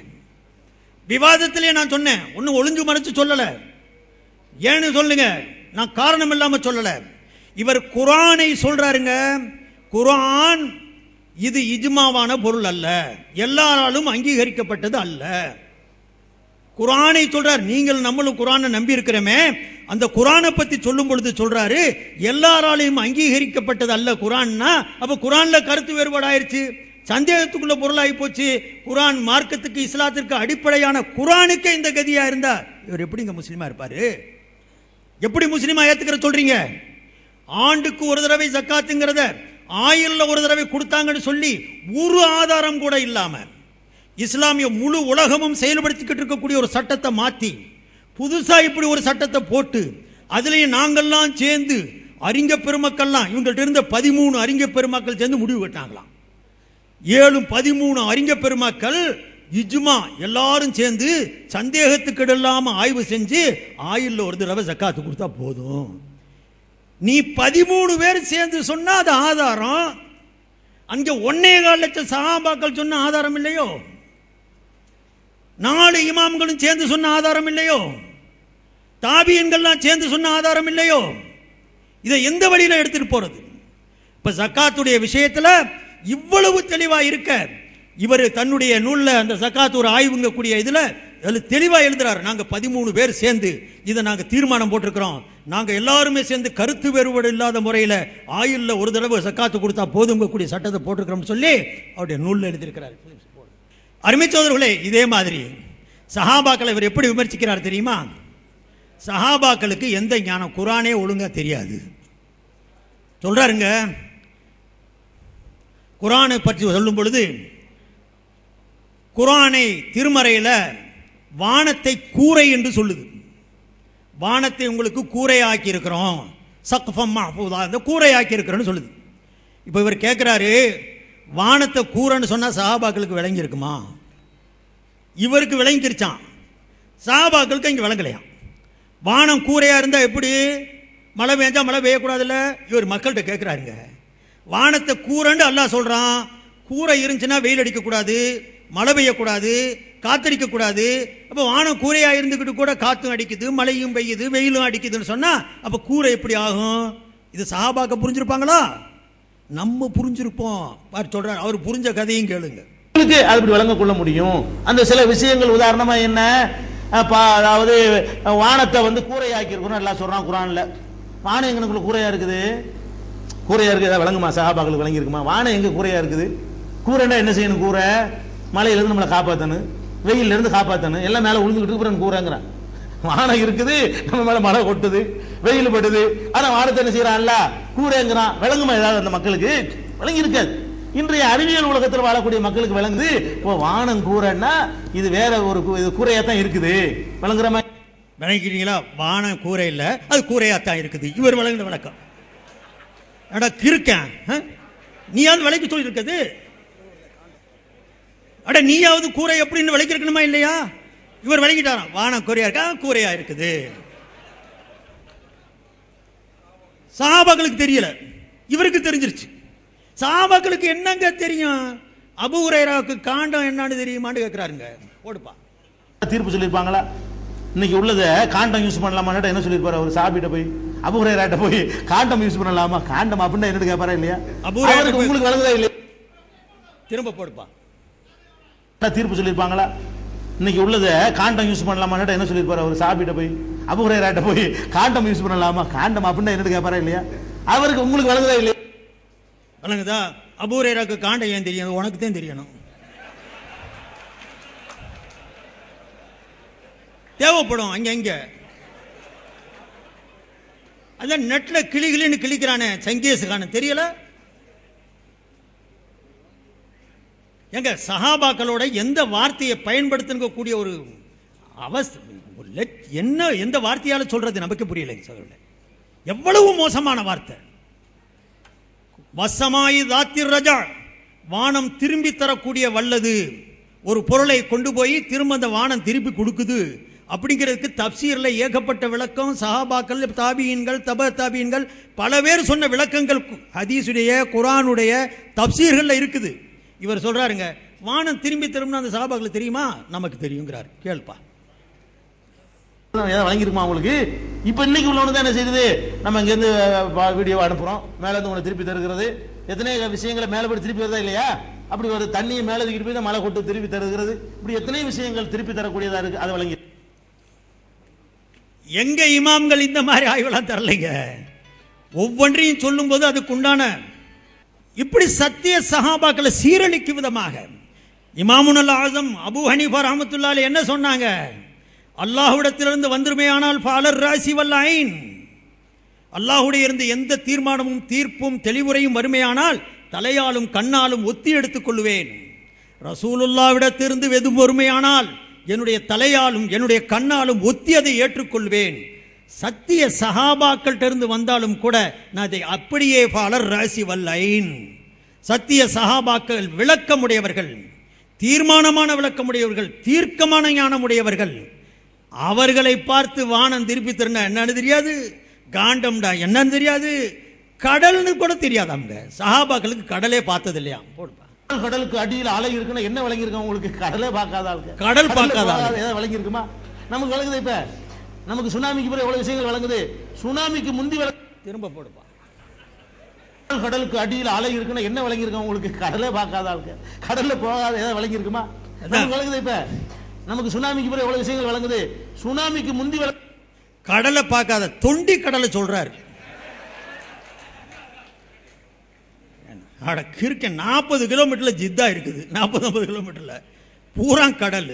அபிசீனியாவுக்கு கடல்ல போனாங்கன்னு எத்தனை கப்பல்ல போனாங்க சஹாபாக்கள் வந்திருக்குது. கப்பல்ல யுத்தம் பண்ணாங்க. ஒரு சரித்திரம் கூட தெரியாத ஆளுங்க தாலி. இவர் மார்க்கம் சொல்ல வந்துட்டார், பெருசா பேசுறார். விவாதத்தில் சகோதரர்களே ஒரு கருத்து சொன்னேன். என்ன? அத்தாஜிரு சதுக்கு ஹபீபுல்லான்னு ஒரு கருத்து சொன்னாங்க. நேர்மையாக வியாபாரம் செய்யக்கூடியவன் அல்லாஹுக்கு நேசனா இருப்பான்ட்டு எங்கேயோ குவைத் துபையில் ஏதோ பேசியிருக்கிறேன். இதை பிடிச்சிக்கிட்டாருங்க. ஹபீபுல்லான்னு எங்கே வந்திருக்குது? நீ ஹதீஸை இட்டு கட்டுற, ரசூலுல்லா சொல்லாததை சொன்னதாக நீ இட்டு கட்டிக்கிட்டு இருக்கிற. இந்த மாதிரி நீ ரசூலுல்லா சொல்லவே இல்லை. நான் அப்போ சொன்னேன், ரசூலுல்லாஹி ஸல்லல்லாஹு அலைஹி வஸல்லம் இந்த வார்த்தையை சொல்லாட்டியும் இந்த கருத்தை சொல்லியிருக்கிறாங்க. வார்த்தை இதன் பயன்படுத்தலை. ஹதீஸை பொறுத்த வரைக்கும் நபி சொன்ன வார்த்தையவே சொல்லலாம், நபி சொன்ன வார்த்தையை வேறு வார்த்தைகளாலும் சொல்லலாம். இது அரபியில் ஹதீஸுடைய கலையில் ரிவாயத்து பில் மானா என்று சொல்லுவார்கள். ரசூலுல்லாவுடைய நேரடி வார்த்தைகளை சொல்லாமல் கருத்துக்களை சொல்லுவது, மக்களுக்கு மத்தியில் கருத்துக்களை சொல்லுவது. ஹதீஸில் வருது, யார் நேர்மையா பொய்யா சொல்லாமல் உண்மையோட வியாபாரம் செய்தா அவன் சாலிஹீன்கள் சுஹதாக்களுடைய கூட்டத்தில் எழுப்பப்படுவான், நாளைக்கு ஜன்னத்தில் போவான்னு ஹதீஸில் நிறைய இருக்குது. இப்போ சுஹதாக்களாகவும் சாலிஹீன்களாகவும் நல்லவர்களாகவும் சயீதுடைய தரஜா பெறவன் அல்லாஹ்வுடைய நேசனா இருக்க மாட்டானா? நேசன் இல்லையா? அதெல்லாம் இல்லை, நீ நேசன் தான சொன்ன. ஒரு ஹதீஸுடைய வார்த்தையில் அவர் மாற்றினா, எந்த ஹதீஸை அதனுடைய அர்த்தத்தை வச்சு கூட மக்களுக்கு முன்னால் சொல்லுவதற்கு அனுமதி இருக்குதோ, நீங்கள் ஹதீஸில் பார்க்கலாம். எத்தனையோ ஹதீஸில் கபரில் கொண்டு மையத்தை வச்சதுக்கு பிறகு 2 மலக்குமார்கள் வருவாங்க, அவங்க 2 பேரும் அவங்கள உட்கார வைப்பாங்கன்னு வருது. அந்த உட்கார வைப்பாங்க கூடிய இடத்துல சில இடத்துல யுஜ்லிஸ்னு வரும், சில இடத்துல யுக்இதுன்னு வரும், அல்லது சில இடத்துல எஜ்லிஸ்னு வரும், சில இடத்துல யக்உதுன்னு வார்த்தை மாறுது, அர்த்தம் ஒன்று, அதனுடைய கருத்துக்கள் ஒன்றாத்த இணைஞ்சு வரும். ஒரே கருத்தை காட்டக்கூடிய பல வாசகங்கள் இருக்கும். ஸல்லல்லாஹு அலைஹி வஸல்லம் ஒன்றைத்தான் சொல்லியிருப்பாங்க. 10 சஹாபி கேட்டவங்க அதே வார்த்தையா சொல்லணுங்கிறது இல்லை, வேறு வார்த்தைகளாக கூட அதை எடுத்து வச்சு சொல்லுவாங்க. அதனால ஹதீஸுகளை எடுத்து சொல்லும் பொழுது அதிலும் குறிப்பாக ஃபிக்ஹுடைய கிதாபுகளில் அதனுடைய மானாக்களை வச்சு கருத்துக்களை வச்சு ஹதீஸில் இப்படி இருக்குதுன்னு சொல்லுவாங்க. அதை சொன்னதுக்கு இவர் நேரடியா நீ சொன்னியா, அதுல என்னென்ன வச்ச கொச்ச. இன்னொரு இடத்துல சொன்னேன், அதே விவாதத்தில் சொல்லும் பொழுது ஹக்கை சொல்ல வேண்டிய இடத்துல, சத்தியத்தை எடுத்து சொல்ல வேண்டிய இடத்துல ஒருத்தர் சத்தியத்தை எடுத்து சொல்லாம போனா அவன் ஊம ஷைத்தாண்டு ஹதீஸில் வந்திருக்குன்னு சொல்லிட்டு உடனே ஒரு ஹதீஸில் எங்க இருக்குன்னு கேட்டார். நான் பல இருந்த இடத்துல இருந்து இன்ன இடத்துல கஷ்புல் அஸ்ராருங்கிற நூலில் ஸல்லல்லாஹு அலைஹி வஸல்லம் சொன்னாங்கன்னு வந்திருக்கு, சனது இருக்குதான்னு கேட்கிறார். நான் ஹதீஸ்னு எழுதி கிதாபுகளில் வந்திருக்கு, அதை சொல்லியிருக்கிறேன். அந்த சனது இருக்குதா இல்லையாங்க கூடியதை அவர் சொல்லலை, நான் சனதை சொல்லலை. இதை ரசூலுல்லா மேல நான் பொய்யா இட்டு கட்டினதா இது எப்படி ஆகும்? இது மேல இவ்வளவு காட்டமா 1/2 மணி நேரம் பேசி அப்படி சொல்றாரு. நான் உங்களுக்கு சொன்னேன், ஹதீஸுகளில் கருத்துக்களை வச்சு எடுத்து சொல்றதுக்கு அனுமதி இருக்கு. ஆனா குர்ஆனை ஓதும் போது நல்லா கவனமா கேட்கணும் சகோதரர்களே. இவர் எப்படிப்பட்ட ஆளுங்கிறத காட்ட சொல்றேன். ஒரு சின்ன எழுதுல கருத்தை சொன்னதுக்கு அந்த வார்த்தையை வச்சு என் மேல சொன்ன அவர் எழுதியிருக்கக்கூடிய வாசகங்கள்லாம் கேட்டீங்கன்னா அசிங்கமா, எனக்கு அதை பத்தி பிரச்சனையே இல்லை. ஏண்டா இவங்க சஹாபாக்களே இந்த மாதிரி பேசுறவனுங்க, சைபுத்தீன் ரஷாதியா விட்டுருவாரா? எப்படிப்பட்ட மக்களை அவர் உருவாக்கி இருக்கிறார் தெரியுங்களா? ஹஜரத் உமரை இந்த அளவுக்கு மிகவும் காட்டமாகவும் கடுமையாகவும் மிக மோசமானவராக சித்தரித்து எடுத்து காட்டினது விளைவு என்ன ஆச்சு சகோதரர்களே? இன்னைக்கு என்ற சகோதரர்கள் ஒரு ஃபேஸ்புக்கை காட்டினாங்க. ஒரு அயோக்கியம் எழுதுறான், அல்லாஹ் ரசூலை விட்டு எந்த நாயையும் நான் பின்பற்ற மாட்டேன், அவர் உமரா இருந்தாலும் சரியான்னு எழுதியிருக்கிறான். அவன் உடம்புல ரத்தம் ஓடுதா சாக்கடை ஓடுதான்னு தெரியல, மண்டையில மூளை இருக்குதா மலம் இருக்குதான்னு தெரியல. இவனுங்களை உருவாக்குனது யாரு? எப்படி உருவாச்சு? நீ உமரை தாழ்த்தி பேசினியா? எழுதுறான் இன்னைக்கு பாருங்க, பேஸ்புக்கில் இருக்குது, இன்னைக்கு தான் என்கிட்ட காட்டவும் செஞ்சாங்க. இப்படி எழுதுறானே, எந்த நாயையும் பின்பற்ற மாட்டேன், பிஜேயாக இருந்தாலும் சரியன்னு சொல்லியிருந்தா மண்டையிலாகவும் படும். உமரா இருந்தாலும் சரியன்னு சொன்னா அப்ப உமரை கொண்டு எங்க கொண்டு வச்சிருக்கிற? அல்லாஹு அக்பர். இப்படி நினைச்சதெல்லாம் சட்டம் சோழர்களே, எதை விரும்புறத அடிச்சு சொல்றது. நான் கூட சொன்னேன், உங்களுக்கு தெரியும் தக்பீர் கட்டுறதுல மசலா நீடு தான் பழையதான். ஆனா ஒரு விஷயத்தை சொல்ல, எப்படி மனசுல வந்த மாதிரிலாம் இவர் பேசுவார், மனசுல வந்ததெல்லாம் சொல்லுவார், நினைச்சதெல்லாம் பேசுவார். அதுக்கு எந்த தங்கு தடை இல்லை, பிரேக் இல்லை. பிரேக் இல்லாத வண்டி அது ஆக்சிடென்ட் ஆகி தான் நிற்கும். அந்த மாதிரி முறையில் அவர் பேசக்கூடிய நபர். இவர் ஒரு சட்டம் உங்களுக்கு தெரியும், எல்லாருமே அந்த தக்பீர் கட்டுற நேரத்தில் ஹனபியா இருந்தால் எங்கே கட்டுவோம்? தொப்புளுக்கு கீழே கட்டுவோம். நம்ம அந்த சட்டத்துக்கு போகல. நான் ஒரு விஷயத்தை சொல்றதுக்கான சொல்கிறேன். ஹனபியா இருந்தாலும் ஹம்பலியுல் மதுஹபை சேர்ந்தவங்க இமாம் அஹமது பின் ஹம்பலுடைய கொள்கைப்படியும் ஒரு மனுஷன் தொழுகையில் நிற்கும் பொழுது தொப்புளுக்கு கீழே கை கட்டுறது சிறப்பு. ஹதீஸ்ல வந்திருக்கு. இவர் ஹதீஸ் ஐபும்பாரு. நான் இன்னமும் சொல்றது முஸன்னஃப் இப்னு அபீ ஷைபாவில் 8 விதமான மூலப்பிரதிகள் இருக்குது. அந்த 8 விதமான மூலப்பிரதிகளில் 2 மூலப்பிரதியில் சுத்தமா வருது சஹீஹான ஹதீஸ்ல தொப்புளுக்கு கீழே ரசூலுல்லாஹ் கை கட்டினாங்கன்ட்டு. 8 பிரதிகள்ல இருந்து 2 பிரதியில இந்த தெளிவா வருது. தஹத்த சுர்ரதி. 6 பிரதிகள்ல அந்த தொப்புளுக்கு கீழங்கக்கூடிய வார்த்தை வரல. இதை அடிப்படையா வச்சு ஹனபி மதுஹப்ல இமாம் அஹமது பின் ஹம்பலுடைய மதுஹப்லையும் தொப்புளுக்கு கீழே கட்டுறது சிறந்ததுன்னு வருது. இமாம் ஷாஃபி ரஹ்மத்துல்லாஹி இடத்துல அவங்க என்ன செய்தாங்கன்னு சொன்னா நெஞ்சுக்கு கீழே கட்டுங்க, நெஞ்சுக்கு கீழே கட்டுங்க. ஷாஃபி மதுஹப்ல பார்த்திருப்பீங்க, இந்த இப்படி கட்டுவாங்க. நெஞ்சுக்கு கீழே இப்படி கை கட்டுற பழக்கம் ஷாஃபியாக்களுடைய மதுஹப்ல நீங்க பார்த்திருப்பீங்க, ஷாஃபிகள் இருக்கக்கூடிய இடத்துல. இதை அவர் விமர்சிக்கிறாருங்க. விமர்சிக்கும் போது நியாயமா விமர்சிக்கலாமா இல்லையா? ஒரு நேர்மையாக அதை சொல்லலாமா இல்லையா? அதை விட்டுப்பட்டு இவர் என்ன சொல்றாரு? ஷாஃபி மதுஹப்ல நெஞ்சில கையை கட்டி இப்படி இடிச்சு நிற்பான், 7 பேரை தள்ளிடுவானுங்க. சப்புல இப்படி நிற்க விடாம தள்ளிடுவான். என்னடா ஏண்டா நெஞ்சில கையை கட்டுற அப்படின்னா ஆதாரம் சொல்லுன்னு சொன்னா, இங்கே தானே கல்பு இருக்குது, நெஞ்சில தானே இதயம் இருக்குது, இதயத்து மேல கையை வச்சு நாங்கள் பிடிக்கிறோம். யாரு? ஷாஃபியாக்கள்ல இந்த ஆதாரம் காட்டியிருக்கிறாங்களா? நெஞ்சில கையை கட்டுறதுக்கு ஆதாரம் இதையா காட்டினாங்க? இவர் சொல்றார் என்னடா காரணம்னு கேட்டா, நெஞ்சில தானே இதயம் இருக்குது, இதயத்து மேல கையை வச்சு நான் நிப்பாட்டுறேன் அப்படின்னு சொல்லுவாங்க. ஏண்டா ரசூலுல்லாஹ் எப்படி தொழுதாங்கன்னு காட்டுறான்னா, இந்த வார்த்தை அவர் சொல்றதுன்னு நான் சொல்றேன். இந்த வாசம் இவ்வளவுதான் அவர் நாகரிகமா பேசுவார். ஏடா எதுக்குடா அவங்க இவங்க, இவர் தான் எனக்கு சொல்றது நாகரிகமா பேசுறது. அநாகரிக பேச்சாளர் நமக்கு பேர் கொடுத்துருக்காங்க, விளங்குதா? அதுல கூட ஒருத்தன் பேசினா என்னைய அல்ல பாருங்க எப்படி தூண்டுறாங்கன்னு. ஒருத்தன் என்ன பேசும்போது சொல்றான் ரஷாதி மாமாண்டான் ஒரு கூட்டத்தில். என்னை வச்சு அவன் அடுத்து கூட இருந்தாலும் வர்றான் அவங்க கூட்டத்துக்கு. பாருங்க ரஷாதி மாமான்னு சொன்னான். அதே கொச்சப்படுத்துறதுக்காக வேண்டி நான் கூட சொன்னேன், என்னை மாமான்னு சொல்றாரு, பொண்டாட்டியுடைய அத்தாங்கிற அர்த்தத்தில் சொல்றாரு. அவர் மனைவிக்கு தகப்பனாக நினைச்சு எனக்கு சொல்றாரு. எனக்கு ஒரு சந்தேகம் என்னன்னா, 2 மனைவி இருக்கு, ஒன்று தவிக்க விட்ட மனைவி, இன்னொன்று தள்ளிட்டு வந்த மனைவி. எதுக்கு என்னை தகப்பனாக்குறான்னு தெரியலன்னு தெரியும். அந்த வரலாறுலாம் இன்னும் அதெல்லாம் சொன்ன அசிங்கமா போயிடும். நினைச்சதெல்லாம் எந்த அதுக்கு பிறகு மாமான்னு சொல்றதே மறந்துட்டானுங்க, சொல்றதே இல்லை. இப்ப சொல்லி பார்க்கட்டும், எத்தனையை காட்டுறேன் பாருங்க. நான் அதுதான் சொன்னேன், நீ மாமாவுக்கு வேற மாதிரி அர்த்தம் வச்சேன்னா அந்த மாமா பத்தலையா, இந்த மாமா பேரப்ப சொல்லியே சொன்னேன். இத்தனை மாமா இருக்க ரஷாதி மாமா வேறையா உனக்கு வேணும், அவ்வளவு தேவை இருக்குதா? கேட்ட பிறகுதான் அடங்குனானுங்க. இப்படி யாரு மேலேயும் அடிச்சு பேசுறது, கொச்சப்படுத்துறது. இமாமே ஷாஃபி ரஹ்மத்துல்லாஹ் நெஞ்சில கையை கட்டுங்கன்னு சொன்னா ஆதாரம் காட்டி இருக்கிறாங்களா இல்லையா? அதை விட்டு போட்டு ரசூலுல்லாஹ் சொல்றா 23 வருஷமா ரசூலுல்லாஹ் தொழலையா, தொலை வச்சு காட்டலையா? அவங்க ரசூலுல்லாஹ் வைக்கிறது மாதிரி இங்க நெஞ்சுக்கு மேல வைப்பியா, நெஞ்சுக்கு கிட்ட வச்சுக்கிற?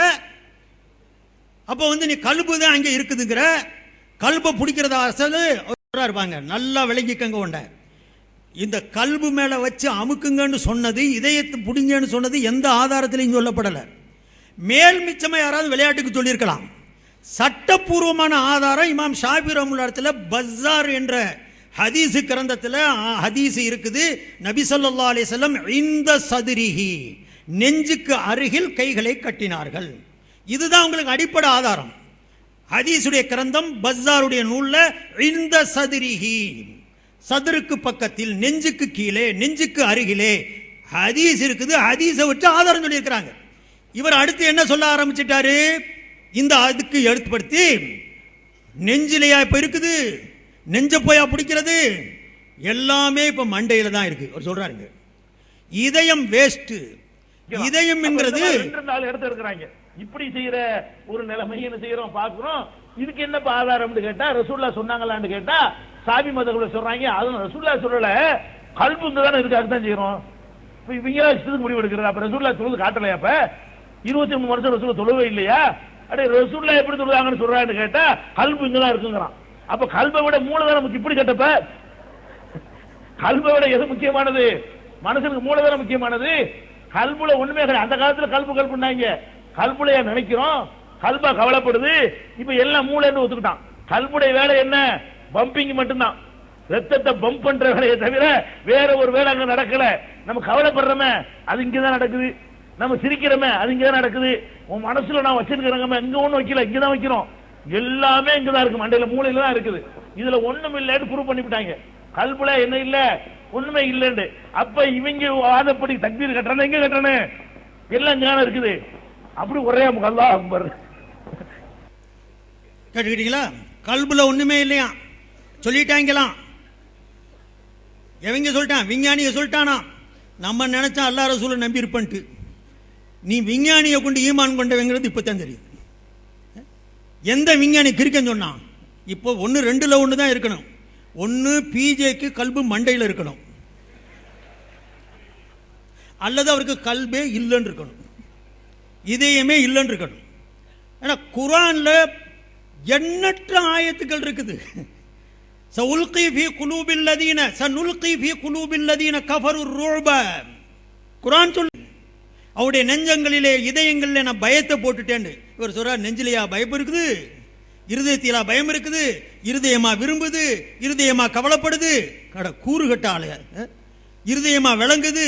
அஃபலா யததப்பரூனல் குர்ஆன அலா குலூபின் அக்ஃபாலுஹா. அவங்களுடைய இதயங்களுக்கு பூட்டு போடப்பட்டுச்சா? சிந்திக்க மாட்டியா? குர்ஆன் கேட்குதே, ஹுவல்லதி அன்ஸல ஸகீனத ஃபீ குலூபில் மூமினீன். மூமின்களுடைய இதயங்கள்ல அமைதியை ஏற்படுத்தி இருக்கிறன்னு குர்ஆன் சொல்லுதே. கல்புல அமைதி இல்ல, கல்புல கவலை இல்ல, கல்வியில குழப்பம் இல்ல, கல்புல பயம் இல்ல, வெறும் எல்லாமே மண்டையில இருக்குது. கல்பு வெறும் பம்பிங் தான் பண்ணுது. எந்த பம்பிங் பண்ணுது அது? அட எவன்டா சொன்னா? அல்லாஹ் ரசூல் சொன்னாங்களா? அல்லாஹ்வுடைய ரசூல் சொல்றாங்க, அலா இன்ன ஃபில் ஜஸதில முதுகா. இதயத்து நெஞ்சிலே ஒரு கறி துண்டு இருக்குது. அது சரியான பூரா உடலும் சரியாகும். அது கெட்டு போச்சுன்னா முழு மனுஷனும் கெட்டு போவான். அலா வஹியல் கல்பு, அது இருதயம்ங்கிறாங்க. இவர் மண்டங்கிறாரு. சகோதரர்களே, மார்க்கம் சொல்றதுக்கு தகுதியா இருந்தாலுங்க? சரி, ஒரு ஹதீஸ்ல ஒரு வார்த்தையை கருத்தை சொல்லிட்டேங்கிறதுக்காக வேண்டி இவ்வளவு என் மேல ஆர்ப்பாட்டம் பண்ணாங்களே. குர்ஆன் ஆயத்தை இவர் எப்படி படிச்சிருக்கிறார் தெரியுமா? குர்ஆனுடைய ஆயத்தையே மாத்தி. நான் சொல்றேன், ஹதீசுகள்ல கருத்துக்களை வச்சு சொல்லலாம், வார்த்தைகள் தான் வார்த்தையை பயன்படுத்தலாம். ஆனா குர்ஆன் ஓதும் பொழுது அல்லாஹ் எதை சொன்னானோ அதைத்தான் சொல்லணும். ஆனா இவர் அண்ணன் இருக்கிறாரு, இவருக்கு தனி சட்டம். இவர் இஷ்டப்படி குர்ஆன் ஓதுவாரு. அவர் ஒரு குர்ஆனுடைய ஆயத்தை ஓதுறாரு. எத்தனையோ ஆலிம்கள் இருக்கிறீங்க, ஹாஃபிஸ்கள் இருக்கிறீங்க. நானும் அல்லாஹ்வுடைய கிருபையால ஓரளவுக்கு ஹாஃபிஸ் ஆலிம் தான். நீங்கெல்லாம் சேர்ந்து குர்ஆன்ல இந்த ஆயத்து எங்க இருக்குன்னு கண்டுபிடிச்சு கொடுத்துட்டா 1 லட்சம் ரூபாய் சன்மானம். ஓதுப்பா. திருமறை குர்ஆன்ல அல்லாஹ் என்ன சொல்லி காட்டுறான்? வ தக்துலூன நபியீன பிகைரில் ஹக். எத்தனை நபிமார்களை அநியாயமாக கொன்று குவித்தீர்களேன்னு கேக்குறான். தக்துலூன நபியீன பிகைரி ஹக். குர்ஆனுடைய எந்த வசனத்திலும் இவர் காட்டணும் இது. எங்கேயாவது தக்துலூன அது தப்பா? திருமறை குர்ஆன்ல அல்லாஹ் என்ன சொல்லி காட்டுறான்? வ தக்துலூன நபியீன பிகைரில் ஹக். எத்தனை நபிமார்களை அநியாயமாக கொன்று குவித்தீர்களேன்னு கேக்குறான். தக்துலூன பிகைரி, தக்துலூன நல்லா கவனிக்க. ஆபிசாக்கள் நல்லா 1 லட்சம் கிடைக்குதுன்னு வந்துடாதீங்க.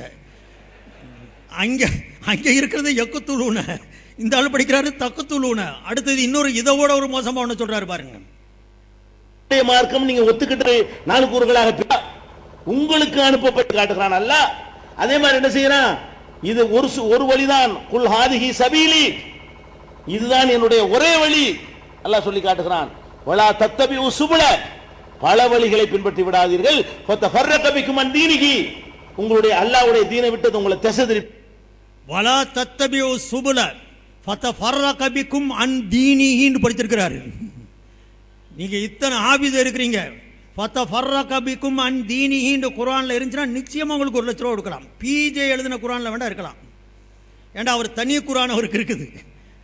ஃபதஃபர்ரக பிக்கும் அன் சபீலிஹி மாத்தி அன்தீனிஹி, அங்கே யக்துலூனவை மாத்தி தக்துலூன. குர்ஆனுடைய வாசகம் ஒரே மாதிரி தான் இருக்கும், அதை மாத்துறதுக்கு யாருக்கு அனுமதி இல்லை. அதை புரட்டி ஓதக்கூடாது, ஒரு எழுத்தை மாற்றக்கூடாது, ஒரு நுக்தாவை மாற்றக்கூடாது. இங்க வாசகத்தையே மாற்றி கொடுக்கிறாரு.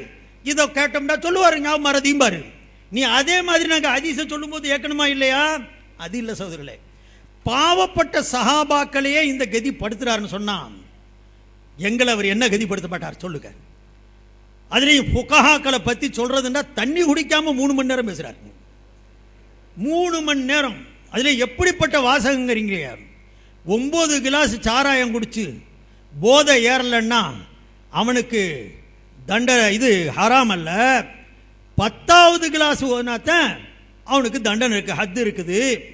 அவர் எழுதுறாரு, பல இடத்துல பேசியிருக்கிறார். அந்த கிளிப்ஸ் போட காட்டினா எனக்கு இருக்கிறதே அரை மணி நேரம் தான், அதனால நான் அதை சுருக்கமாக உங்களுக்கு சொல்ல நான் விரும்புகிறேன். அதில் எழுதுறாரு, அன்னஜாத்தில் 22வது பக்கம், நவம்பர் 1986, முதல் கோணல், முற்றிலும் கோணல். அப்ப ஆரம்பிச்சது தான். அன்னைக்கு இருந்து தொடர்ந்து சொல்றார். என்ன சொல்றார்? 9 கிண்ணங்கள் மது அருந்தி விட்டு 10வது கிண்ணம் குடிக்கும் போது போதை வந்தால் அந்த 10வது கிண்ணம் தான் ஹராம், ஏனைய 9 கிண்ணங்களும் ஹராம் அல்ல. இது எழுதியிருக்கிறார். நான் உங்களுக்கு வாசகம், பக்கம், பாகம், வருஷம், நூலுடைய பேரு எல்லாத்தையும் கொடுத்திருக்கிறேன். நூலும் ஒரிஜினல் நூலும் வச்சிருக்கிறேன். இப்ப இதுக்கு என்ன அங்க இருக்கிறது ஒண்ணு, ஃபுகஹாக்கள் மேல குற்றம் சொல்றது ஒண்ணு. அங்க சொல்றது அவரு 9 சாராயம் குடிக்க மதுங்கிறார். 9 கிண்ணங்கள் மது அருந்தி விட்டு 10வது கிண்ணம் குடிக்கும் போது போதை வந்தா 10வது கிண்ணம் தான் ஹராமு, மிச்ச 9 கிண்ணங்கள் ஹராம் அல்ல. ரத்துல் முஹ்தார் பாக 4 பக்க 264 இதை எழுதியிருக்கிறாங்க. அங்கே சாராயம் குடிச்சாங்கடா இருக்குது. ஃபிக்ஹ் கிதாபில் இருக்கிறது என்னன்னா, பேரித்தம்பழத்தோட ஊற வைக்கப்பட்ட தண்ணி. பேரித்தம்பழத்தை அரபுகள்கிட்ட ஒரு பழக்கம் என்ன இருந்துச்சுன்னு சொன்னா, அங்கே உப்பு தண்ணி, ருசி இல்லாத தண்ணி தான் அதிகமாக இருந்துச்சு ஆதி காலத்தில் இருந்தே. அதை சுவீட்டா மாத்துறதுக்காக வேண்டி, சுவையை கூட்டுறதுக்காக வேண்டி சில கிலோ பேரித்தம்பழத்தை அந்த குடத்தில் போட்டு வச்சிருவாங்க. தண்ணீருடைய குடத்தில் போட்டு ஊற வைப்பாங்க. ஒரு நாள் 2 நாள் வரைக்கும் அந்த தண்ணீரை குடிப்பாங்க. அந்த சுவை பேரித்தம்பழத்துடைய சுவையோட இனிப்போட அந்த தண்ணியை குடிக்கிற பழக்கம் இருக்குது. இதில் ஒரு நாளோ அல்லது அரை நாள் கொஞ்சம் கூடும் பொழுது அதையே அளவுக்கு அதிகமாக ஒருத்தன் குடிச்சிட்டான்னு சொன்னா சமயத்தில் கிறுகிறுப்பு வந்துடும், அந்த போதை ஏறுறது மாதிரி வரும். அப்ப அந்த கிதாபுக்காரர் எழுதுறாரு, பேரித்தம்பழம் ஊற வைக்கப்பட்ட தண்ணியாக இருந்தாலும் கூட போதை ஏறும் அளவிற்கு ஒருவன் குடிப்பானேயானால், போதை ஏற்படுற அளவுக்கு அவன் குடிச்சிருவான்னு சொன்னா அவனுக்கு ஹத்தடிக்கணும், அவனுக்கு தண்டனை கொடுக்கணும். போதை ஏற்படல, அந்த அளவோட நின்றுக்கிட்டான்னு சொன்னா அது ஹத்தடிக்க வேண்டியது இல்லை அப்படின்னு அது நூல்காரர் எழுதியிருக்கிறார். இவர் அதை மாற்றி என்ன எழுதுறாரு, மது குடிச்சா, சாராயம் குடிச்சா. அருமை சோதரர்களே, இதனால தான் சொல்றோம், சத்திய சஹாபாக்குடைய வழியில மார்க்கத்தை விளங்க ஆரம்பிச்சிருந்தோம்னு சொன்னா இந்த மாதிரி பித்தலாட்டம் செஞ்சிருக்க மாட்டாங்க. சத்திய சஹாபாக்கள் அப்துல்லா இப்னு அப்பாஸ் ரலியல்லாஹு அன்ஹு தெளிவாக ஒரு ஹதீஸ் அறிவிக்கிறாங்க. ஹுர்ரிமத்தில் ஹம்ரு பி ஐனிஹா கலீலுஹா வ கஸீருஹா வஸ்ஸகரு மின் குல்லி ஷராபின். சஹீஹான ஹதீஸ்ல இப்னு அப்பாஸ் விளக்குறாங்க, மது என்பது ஹமர் என்ற வார்த்தை இருக்குது, திராட்சை பழத்தினால் செய்யப்பட்ட மதுவுக்கு தான் ஹம்ருன்னு சொல்லப்படும். ஹம்ருங்க கூடியது ஹராம்ங்கிறத குர்ஆன்ல பல இடத்துல அல்லாஹ் சொல்றான். ஹமர் என்று சொன்னால் திராட்சை பழத்திலே செய்யப்பட்ட தயாரிக்கப்பட்ட மது. அந்த மதுவை அதில் கம்மியாக குடித்தாலும், கூட்டமாக குடித்தாலும், அதிகமாக குடித்தாலும், கொஞ்சமாக குடித்தாலும், கூடுதலாக குடித்தாலும் அது ஹராமு. அதுல போதை ஏறினாலும் ஹராமு, போதை ஏறாட்டியும் ஹராமு. ஏண்டா குர்ஆன்ல ஹம்ரு தெளிவா வந்துருச்சு, ஹராமுன்னு சொல்லிட்டா அதுல ஒரு சொட்டு நாவுல வச்சாலும் ஹராமு. பன்றி ஹராமுன்னு அல்லாஹ் சொல்லியிருக்கிறான். பன்றியுடைய இறைச்சினா அதெல்லாம் அது ஒரு நீளமான இது. நான் உங்களுக்கு உதாரணத்துக்கு சொல்றேன். நபிகள் நாயகம் ஸல்லல்லாஹு அலைஹி வஸல்லம் பன்றியுடைய அனைத்தும் ஹராமுன்னு சொல்லிட்டாங்கன்னு சொன்னா பன்றியுடைய நகமும் ஹராமு தான், பன்றியுடைய ஒரு முடியும் ஹராமு தான், பன்றியுடைய உறுப்பின் ஒவ்வொரு பாகமும் ஹராமு தான். இந்த மாதிரி தான் ஹம்ரு ஹராம், திராட்சையில் செய்யப்பட்ட மது ஹராம் என்று குர்ஆன் சொல்லியிருக்குன்னு சொன்னா, அது குறைந்த அளவாக இருந்தாலும் கூடுதலான அளவாக இருந்தாலும், போதை வந்தாலும் போதை வராவிட்டாலும், ஒரு சொட்டையனும் நாவிலே வைப்பானேயானால் அது ஹராம். அதை குடிப்பவன் மீது ஹத் அடிக்கப்படும், தண்டனை கொடுக்கப்படும். இது நமக்கு ஃபிக்ஹ் நூல் சொல்லுது. இதை சொன்னது யாரு? இப்னு அப்பாஸ் ரலியல்லாஹு அன்ஹு, பெரிய சஹாபி, நேரடியாக குர்ஆனுடைய ஸ்பெஷலிஸ்ட் என்று அவர் வர்ணிக்கப்பட்டவர்கள், நபி அவர்களிடத்திலே குர்ஆனுடைய ஞானத்திற்காக வேண்டி துஆ பெற்றவர்கள், ஹஜ்ரத் உமருடைய மஜ்லிஸிலே சூராவிலே அந்த ஆலோசனை கமிட்டி கூட்டத்திலே ஒரு பெரிய பொறுப்பிலே நிர்வகித்தவர்கள். அவர்கள் இதை விளக்குகிறார்கள். ஹுர்ரிமத்துல் ஹம்ரு பிஐனிஹா கலீலுஹா வ கஸீருஹா. ஹம்ரை பொறுத்தவரை, திராட்சையில் தயாரிக்கப்பட்ட மதுவை பொறுத்தவரை இந்த சட்டம் செல்லும். மற்ற பொருள்களில் தயாரிக்கப்படக்கூடிய எந்த பொருளாக இருந்தாலும் போதை ஏற்படும் அளவிற்கு அவன் குடிப்பானேயானால் அப்பொழுதுதான் அவன் மீது ஹத்தடிக்கப்படும். போதை ஏற்படுவதற்கு முன்னால் குடிப்பானேயானால் விரும்பத்தகுந்தது அல்ல. சிலர், அதுலேயும் சில இமாம் முஹம்மது ரஹ்மத்துல்லாஹ் சுத்தமாக ஹராமுங்கிறாங்க. பல இடங்கள் அது சொல்லப்பட்டிருக்குது. அப்படி இருந்தும் கூட இவர் என்ன செய்யறாரு? எல்லாத்திலையும் ஒட்டுமொத்தமா ஃபிக்ஹ் நூலு, ரத்துல் முக்தார் எல்லாருமே சேர்ந்து இதை சொல்லி இருக்கிறாங்க. என்னன்னு சொன்னா, ஹம்ருக்கும் வித்தியாசம் இல்லை, மற்ற சாராயங்கள் மதுக்களுக்கோ அல்லது ஊரல்களுக்கோ வித்தியாசம் இல்லை என்ற விதத்திலே ஃபிக்ஹ் நூல்கள் மீது மிகப்பெரிய அபாண்டத்தை இந்த மாதிரி போடுற சகோதரர்களே. ஃபிக்ஹ் நூல் சாராயத்தை குடிக்க தூண்டுது, 9 கிளாஸ் சாராயம் குடிச்சுக்கன்னு சொல்லுது, 10வது கிளாஸ்ல போதை வந்தா தான் ஹராமு, 9 ஹலால். அப்படி சொல்லல. அப்படி சொல்றவங்களா இருந்தாலும் கூட அதுக்கு இப்னு அப்பாஸ் ரலியல்லாஹுடைய இந்த சொல்லுதான் காரணம், இந்த விளக்கம் தான் காரணம். ஹமர் என்ற திராட்சையுடைய மது கொஞ்சமோ கூடவோ ஒரு சொட்டாக இருந்தாலும் போதை வந்தாலும் வராவிட்டாலும் ஹராம், அது நஜீஸ், அதன் மீது ஹத்தடிக்கப்படும். மற்ற இடங்களிலே மற்ற பொருள்களில் தயாரிக்கப்படக்கூடிய எந்த பொருளாக இருந்தாலும் சரி, அது போதை ஏற்படும் அளவிற்கு இருக்குமேயானால் அதை ஹராம் என்று எடுக்க வேண்டும். இந்த சட்டத்தை சொல்லியிருக்கிறாங்க. இதை மாற்றின புகார்கள் மேல ஒரு அதிகமான கருத்து கொடுத்து மதுவை குடிப்பதற்கு தூண்டுகிறது மாதிரி அந்த ஃபிக்ஹ் நூல்கள் மீது அவமானத்தை சுமத்துறது வாடிக்கையாக இருக்கிறார். அதே மாதிரி இன்னொரு சொல்ற, நான் இந்த சுருக்கமா சொல்றேன், 10-15 நிமிஷம் இருக்கிறதுனால எங்க பார்த்தாலும் இதை சொல்ற, ஊம பொண்ண விபச்சாரம் செய்தால் தண்டனை இல்லை எழுதுறாங்க ஃபிக்ஹ் நூல்ல. மானம், ரோசம், எந்த விதமான அடிப்படை இல்லாம இவர் சொல்லி காட்டுறாரு. ஊம பெண்ண பாய் விபச்சாரம் பண்ண ஃபிக்ஹ் நூல்காரன் சொல்லி கொடுக்குறான். அணைக்கு மதுல சொல்லிக் கொடுக்கப்படுது. எந்த அணைக்கு போய்கிட்டு இருக்கிறான்? போறவனா யாருன்னு மக்களுக்கு தெரியுது. விளக்குதா இல்லையா? கடலூர்ல பார்க்கலையா? பண்ரொட்டி தெரியாதா? ஆற்காடு தெரியாதா? மதுரையில தெரியாதா? என்கிட்டையும் பூரா வச்சிருக்கிறேன். நான் தான் எப்போதும் சொல்றது, நெட்டை திறந்தா நட்டு கலடுது. விளங்குதா? வரிஞ்சுக்கிட்டு எழுதிக்கிட்டு இருக்கிறான் இங்க இருக்கக்கூடியவன், வரிஞ்சுக்கிட்டு எழுதிக்கிட்டு இருக்கிறாங்க. அதுல இதான் கொஞ்சமாவது இதா இருந்துச்சுன்னா அவன் மேல கேச போட்டுருக்கணும். நம்ம கூட அவ்வளவு பேசுறதுக்கு மஜ்லிஸ்ல பேசக்கூடாதுங்க. நான் இப்ப பேசிட்டாரேங்கிறதுக்கான பதில் சொல்ல வேண்டியது சகோதரர்களே. எந்த கிறுக்கனாதும் அப்படி எழுதுவானா? ஊமை பெண்ணை பார்த்து தேடி பிடிச்சி விபச்சாரம் செய்ய அவனா சொல்லுவானா? அப்படி இப்படி இருந்திருந்தா என்ன நடந்திருக்கணும்?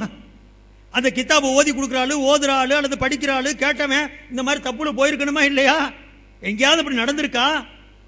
நடத்தினவன் தான் நடக்கிற இதெல்லாம் பேசுறான். ஊமை பெண்ணை விபச்சாரம் செஞ்சா அதுக்கு தண்டனை இல்லை. பச்சை புள்ளைய விபச்சாரம் செய்து பிறப்புறுப்பு கிழிந்து விடுமே ஆனால் அவனுக்கு தண்டனை இல்லை. ஃபிக்ஹ் நூல் எழுதியிருக்கு.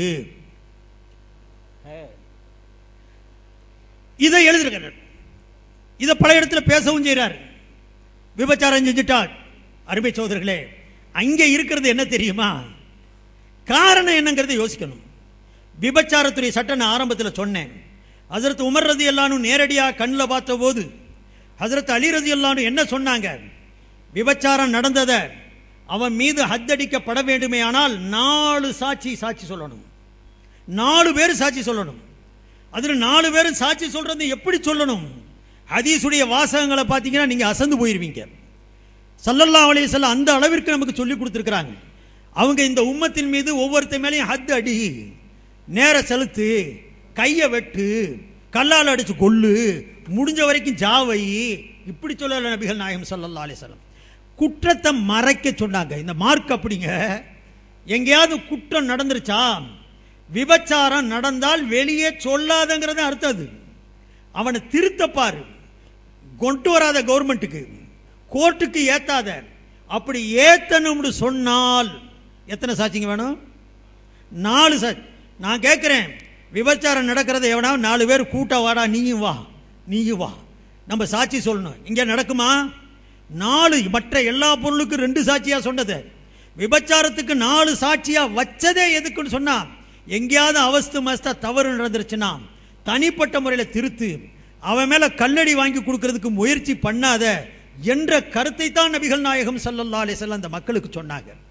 நபி குர்ஆன் ஹதீஸ்னு வாய்களியே பேசுறியே, அல்லாஹு அக்பர். அதுல அவர் எந்த அளவுக்கு உண்மையாளுங்கிறத நான் காட்டுறேன். ஹதீஸை மறுத்து ஹதீஸ்னு பேசுறதுக்கே தகுதி இல்லாத ஆள் அவர். ஹதீஸ்ல சொல்றாரு, புகாரி முஸ்லிமுடைய எத்தனை ஹதீஸ் நாங்கள் ஏற்க முடியாது. நான் அடுத்த இன்ஷா அல்லாஹ் அடுத்த கூட்டம் நேரம் கம்மியா இருக்குன்னா இந்த எடுத்த சப்ஜெக்ட் முடிக்கணுங்கிறத சொல்றேன். ஸல்லல்லாஹு அலைஹி வஸல்லம் நமக்கு சொன்ன வழிமுறை என்ன? ஸல்லல்லாஹு அலைஹி வஸல்லம் சொன்னது, இத்ராஉல் ஹுதூத மஸ்ததஅதும் அனில் முஸ்லிமீன். இந்த ஹத்துடைய தண்டனைகள் இருக்குதே, இதை முடிந்த வரைக்கும் முஸ்லிம்களை விட்டு தடுங்கள், அவனை தப்பிக்க விடுங்கள். ஸல்லல்லாஹு அலைஹி வஸல்லம் சொல்லி கொடுக்கிறது. இவர் என்ன சொல்றாரு? புடி அடி, எப்படி இருந்தாலும் முடிச்சு போடு அப்படிங்கக்கூடிய முறையில் ஃபிக்ஹ் நூல்கள் அவங்களை காப்பாற்றிக்கிட்டு இருக்குது. எல்லாத்தையுமே விபச்சாரத்தை தூண்டுது, விபச்சாரத்துக்கு வேண்டிய ஆளவட்டம் போடுது என்ற கருத்தை மக்களுக்கு மத்தியில் பதிக்கிறார். பெருமானார் ஸல்லல்லாஹு அலைஹி வஸல்லம் செஞ்ச வழிமுறை என்ன தெரியுமா? ஒருத்தர் விபச்சாரமே செஞ்சுட்டான், ஹதீஸ்ல வருது. ஒரு மனிதர் வந்தார், மாயிஸா அஸ்லமுடைய ஹதீஸ் நீளமானது, நான் உங்களுக்கு சொல்றேன். அதை வந்து சொல்றார், நாயகமே நான் விபச்சாரத்தில் ஈடுபட்டுட்டேன், என் மேல அல்லாஹ்வுடைய தண்டனையை செலுத்துங்கிறார். அவரே வந்து வாய்மொழியா ஏத்துக்கிறார், தானா வந்து சொல்றார், ஒப்புதல் அளிக்கிறார். ஸல்லல்லாஹு அலைஹி வஸல்லம் ஆஹா சொல்லிட்டியா, அதுக்கு சாட்சி தேவையில்லை. ஒரு மனுஷன் தானே குற்றத்தை வந்து ஏத்துக்கிறாங்க போது அவன் மேல தண்டனையை செலுத்தலாம். ஸல்லல்லாஹு அலைஹி வஸல்லம் என்ன செய்யறாங்கன்னு பாருங்க. சொல்லிட்டியா வா புடி அடின்னு வைக்கல. நபிகள் நாயகம் ஸல்லல்லாஹு அலைஹி வஸல்லம் சொல்றாங்க, இங்கிட்டு திரும்பிக்கிட்டாங்க. அந்த பக்கம் வர்றாரு அவர், அங்க வந்து சொல்றாரு, நாயகமே நான் விபச்சாரத்தில் ஈடுபட்டு என்னை சுத்தம் பண்ணுங்க. ரசூலுல்லாஹ் இந்த பக்கம் திரும்பிக்கிறாங்க, அந்த பக்கமும் வர்றார். இப்படி 4 பக்கமும் நபி திரும்பி திரும்பி நிக்க 4 முறையும் அவர் வந்து ஏற்றுக்கொண்டதுக்கு பிறகு ஸல்லல்லாஹு அலைஹி வஸல்லம் கேட்கிறாங்க, நிக்குத்தஹா. இந்த வார்த்தைக்கு நேரடியாக நம்ம அர்த்தம் செய்ய முடியாது, கொச்சையான வார்த்தை அரபியில். இது எப்படி விபச்சாரத்தை வந்து கொச்சையான வார்த்தையை வந்து சொல்ல முடியுமோ, அந்த வார்த்தையை மூடுதலா இருந்துடக்கூடாது என்கிற வகையில் அந்த கொச்சையான வார்த்தையை நபி ஸல்லல்லாஹு அலைஹி வஸல்லம் பயன்படுத்தி செய்கிறாங்க. அந்த பெண்ணோடு இப்படி ஒரு உறவு கொண்டியா, வார்த்தையில் அரபி வார்த்தையில் கொச்சையான தமிழோட திட்டும்போது பேசுவானே வருங்க, அந்த மாதிரி வார்த்தை அது. அப்படி வார்த்தையை ஸல்லல்லாஹு அலைஹி வஸல்லம் பயன்படுத்திக்க அவர் சார் ஆமாங்கிறார். ஸல்லல்லாஹு அலைஹி வஸல்லம் சொல்றாங்க, விபச்சாரம் செஞ்சிட்டியப்பா, உன்னுடைய உறுப்பு அந்த பெண்ணுடைய உறுப்புக்குள் கிணத்துக்குள்ள வாளி இறங்குனது மாதிரி இறங்குச்சாண்டு கேட்கிறாங்க. சுருமா கூட்டுல அதனுடைய சாவி இறங்குனது மாதிரி இறங்கு. வார்த்தைகள் எப்படி பாருங்க, எதுக்கு கேட்கிறாங்க? தட்டன்னு போயிரட்டும், அவர் எங்கிருந்தாலும் போயிரட்டும், அவர் மேல ஹத்து அடிக்கத்தான் வேணுங்க கூடிய முறையில் ரசூலுல்லாஹி ஸல்லல்லாஹு அலைஹி வஸல்லம் கேட்கல. கமா யகீபுல் மிர்வது ஃபில் முக்ஹலா வர்ரிஷாஉ ஃபில் பிஅரி, ஹதீஸுடைய வார்த்தைகள்ல வருது சௌரல, பலமான ஹதீஸ்கள்ல. இப்படிப்பட்ட ஹதீஸுகளை எல்லாம் அடிப்படையாக வச்சு ஃபுகஹாக்கள் என்ன செய்தாங்க, எந்த இடத்துல இந்த விபச்சார கேஸ் வருதோ அங்க கொஞ்சம் சந்தேகம் இருந்தாலும் கூட அந்த விபச்சாரத்துடைய ஹத்தை நிறைவேற்றக்கூடாது. இன்னொரு நீங்க விளங்கிக்கணும், ஹத்துங்கிற வார்த்தைக்கு இவர் எங்க பார்த்தாலும் தண்டனை இல்லை தண்டனை இல்லை தண்டனை இல்லைங்க கூடிய அர்த்தத்தை செய்கிறார். தண்டனை 2 வகை சகோதரர்களே, நீங்க இதை கட்டாயம் விளங்கணும். ஏன்னா எல்லா இடத்துலையும் ஃபிக்ஹ் நூல்களையும் ஃபிக்ஹ் அறிஞர்களையும் ஃபுகஹாக்களையும் கொச்சைப்படுத்துவதற்காக இவர் அடிக்கடி இதை எழுதுறதுனால, அதுலேயும் பாமர மக்களுக்கு முன்னால வீடியோ கிளிப்ஸ் போட்டு கிதாபுகள் இருக்கக்கூடிய வாசகம் ஒன்னா இருக்கும், முழுமையா படிக்கிறது கூட இல்லை, பின்னால மாற்றி எழுதியிருக்கிறது, முன்னால உள்ளதை மட்டும் படிக்கிறாரு. இப்படியெல்லாம் படித்து மக்களை வழி எடுக்கிறதுக்கான ஒரு முயற்சி செய்யறதுனால நான் இதை எடுத்து வைக்கிறேன். தண்டனை 2 வகை. ஒன்று மார்க்கத்தில் நிர்ணயிக்கப்பட்டிருக்கக்கூடிய தண்டனை, அதுக்கு தான் ஹத்துன்னு சொல்லப்படும். மார்க்கத்தில் விபச்சாரம் செஞ்சுட்டான்னு வைங்க, குர்ஆன் ஹதீஸுடைய கருத்துப்படி கல்யாணமானவனாக இருந்தால் கல்லால் அடிக்கணும், சாகிற வரைக்கும் அடிக்கணும். கல்யாணம் ஆகாதவனாக இருந்தால் 100 கசையடி சாட்டை எடுத்து 100 அடி அடிக்கணும். இதுக்கு மார்க்கத்தில் நிர்ணயித்து சொல்லப்பட்டிருக்கக்கூடிய தண்டனைக்கு பேர் ஹத்து.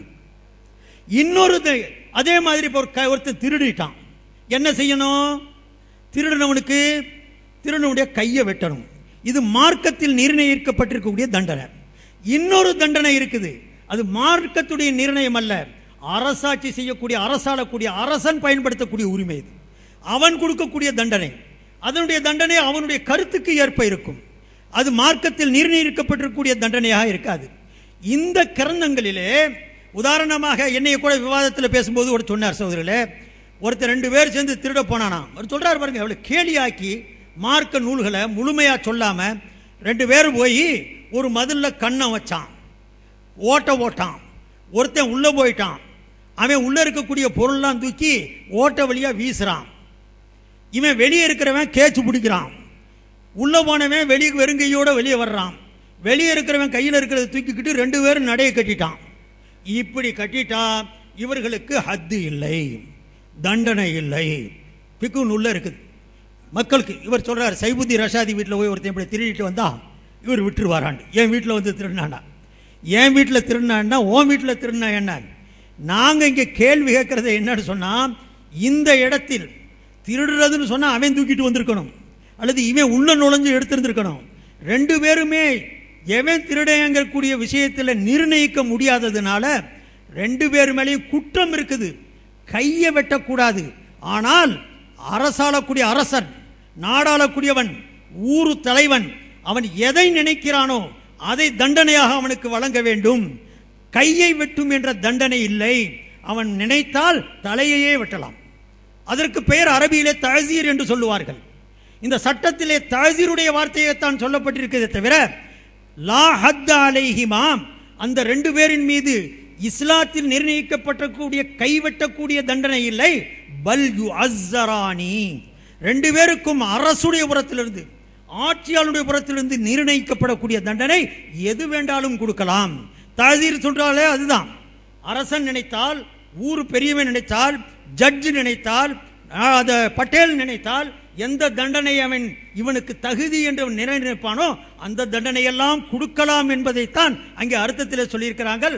மார்க்கத்தில் நிர்ணயிக்கப்பட்டிருக்கக்கூடிய தண்டனை இவர்களுக்கு இல்லையே தவிர தஅசீர் என்ற தண்டனை உண்டு என்பதை இவர் எந்த நூல்களை வைத்து ஆதாரம் காட்டுகிறாரோ அதெல்லாம் எழுதியிருக்கு சகோதரர்களே.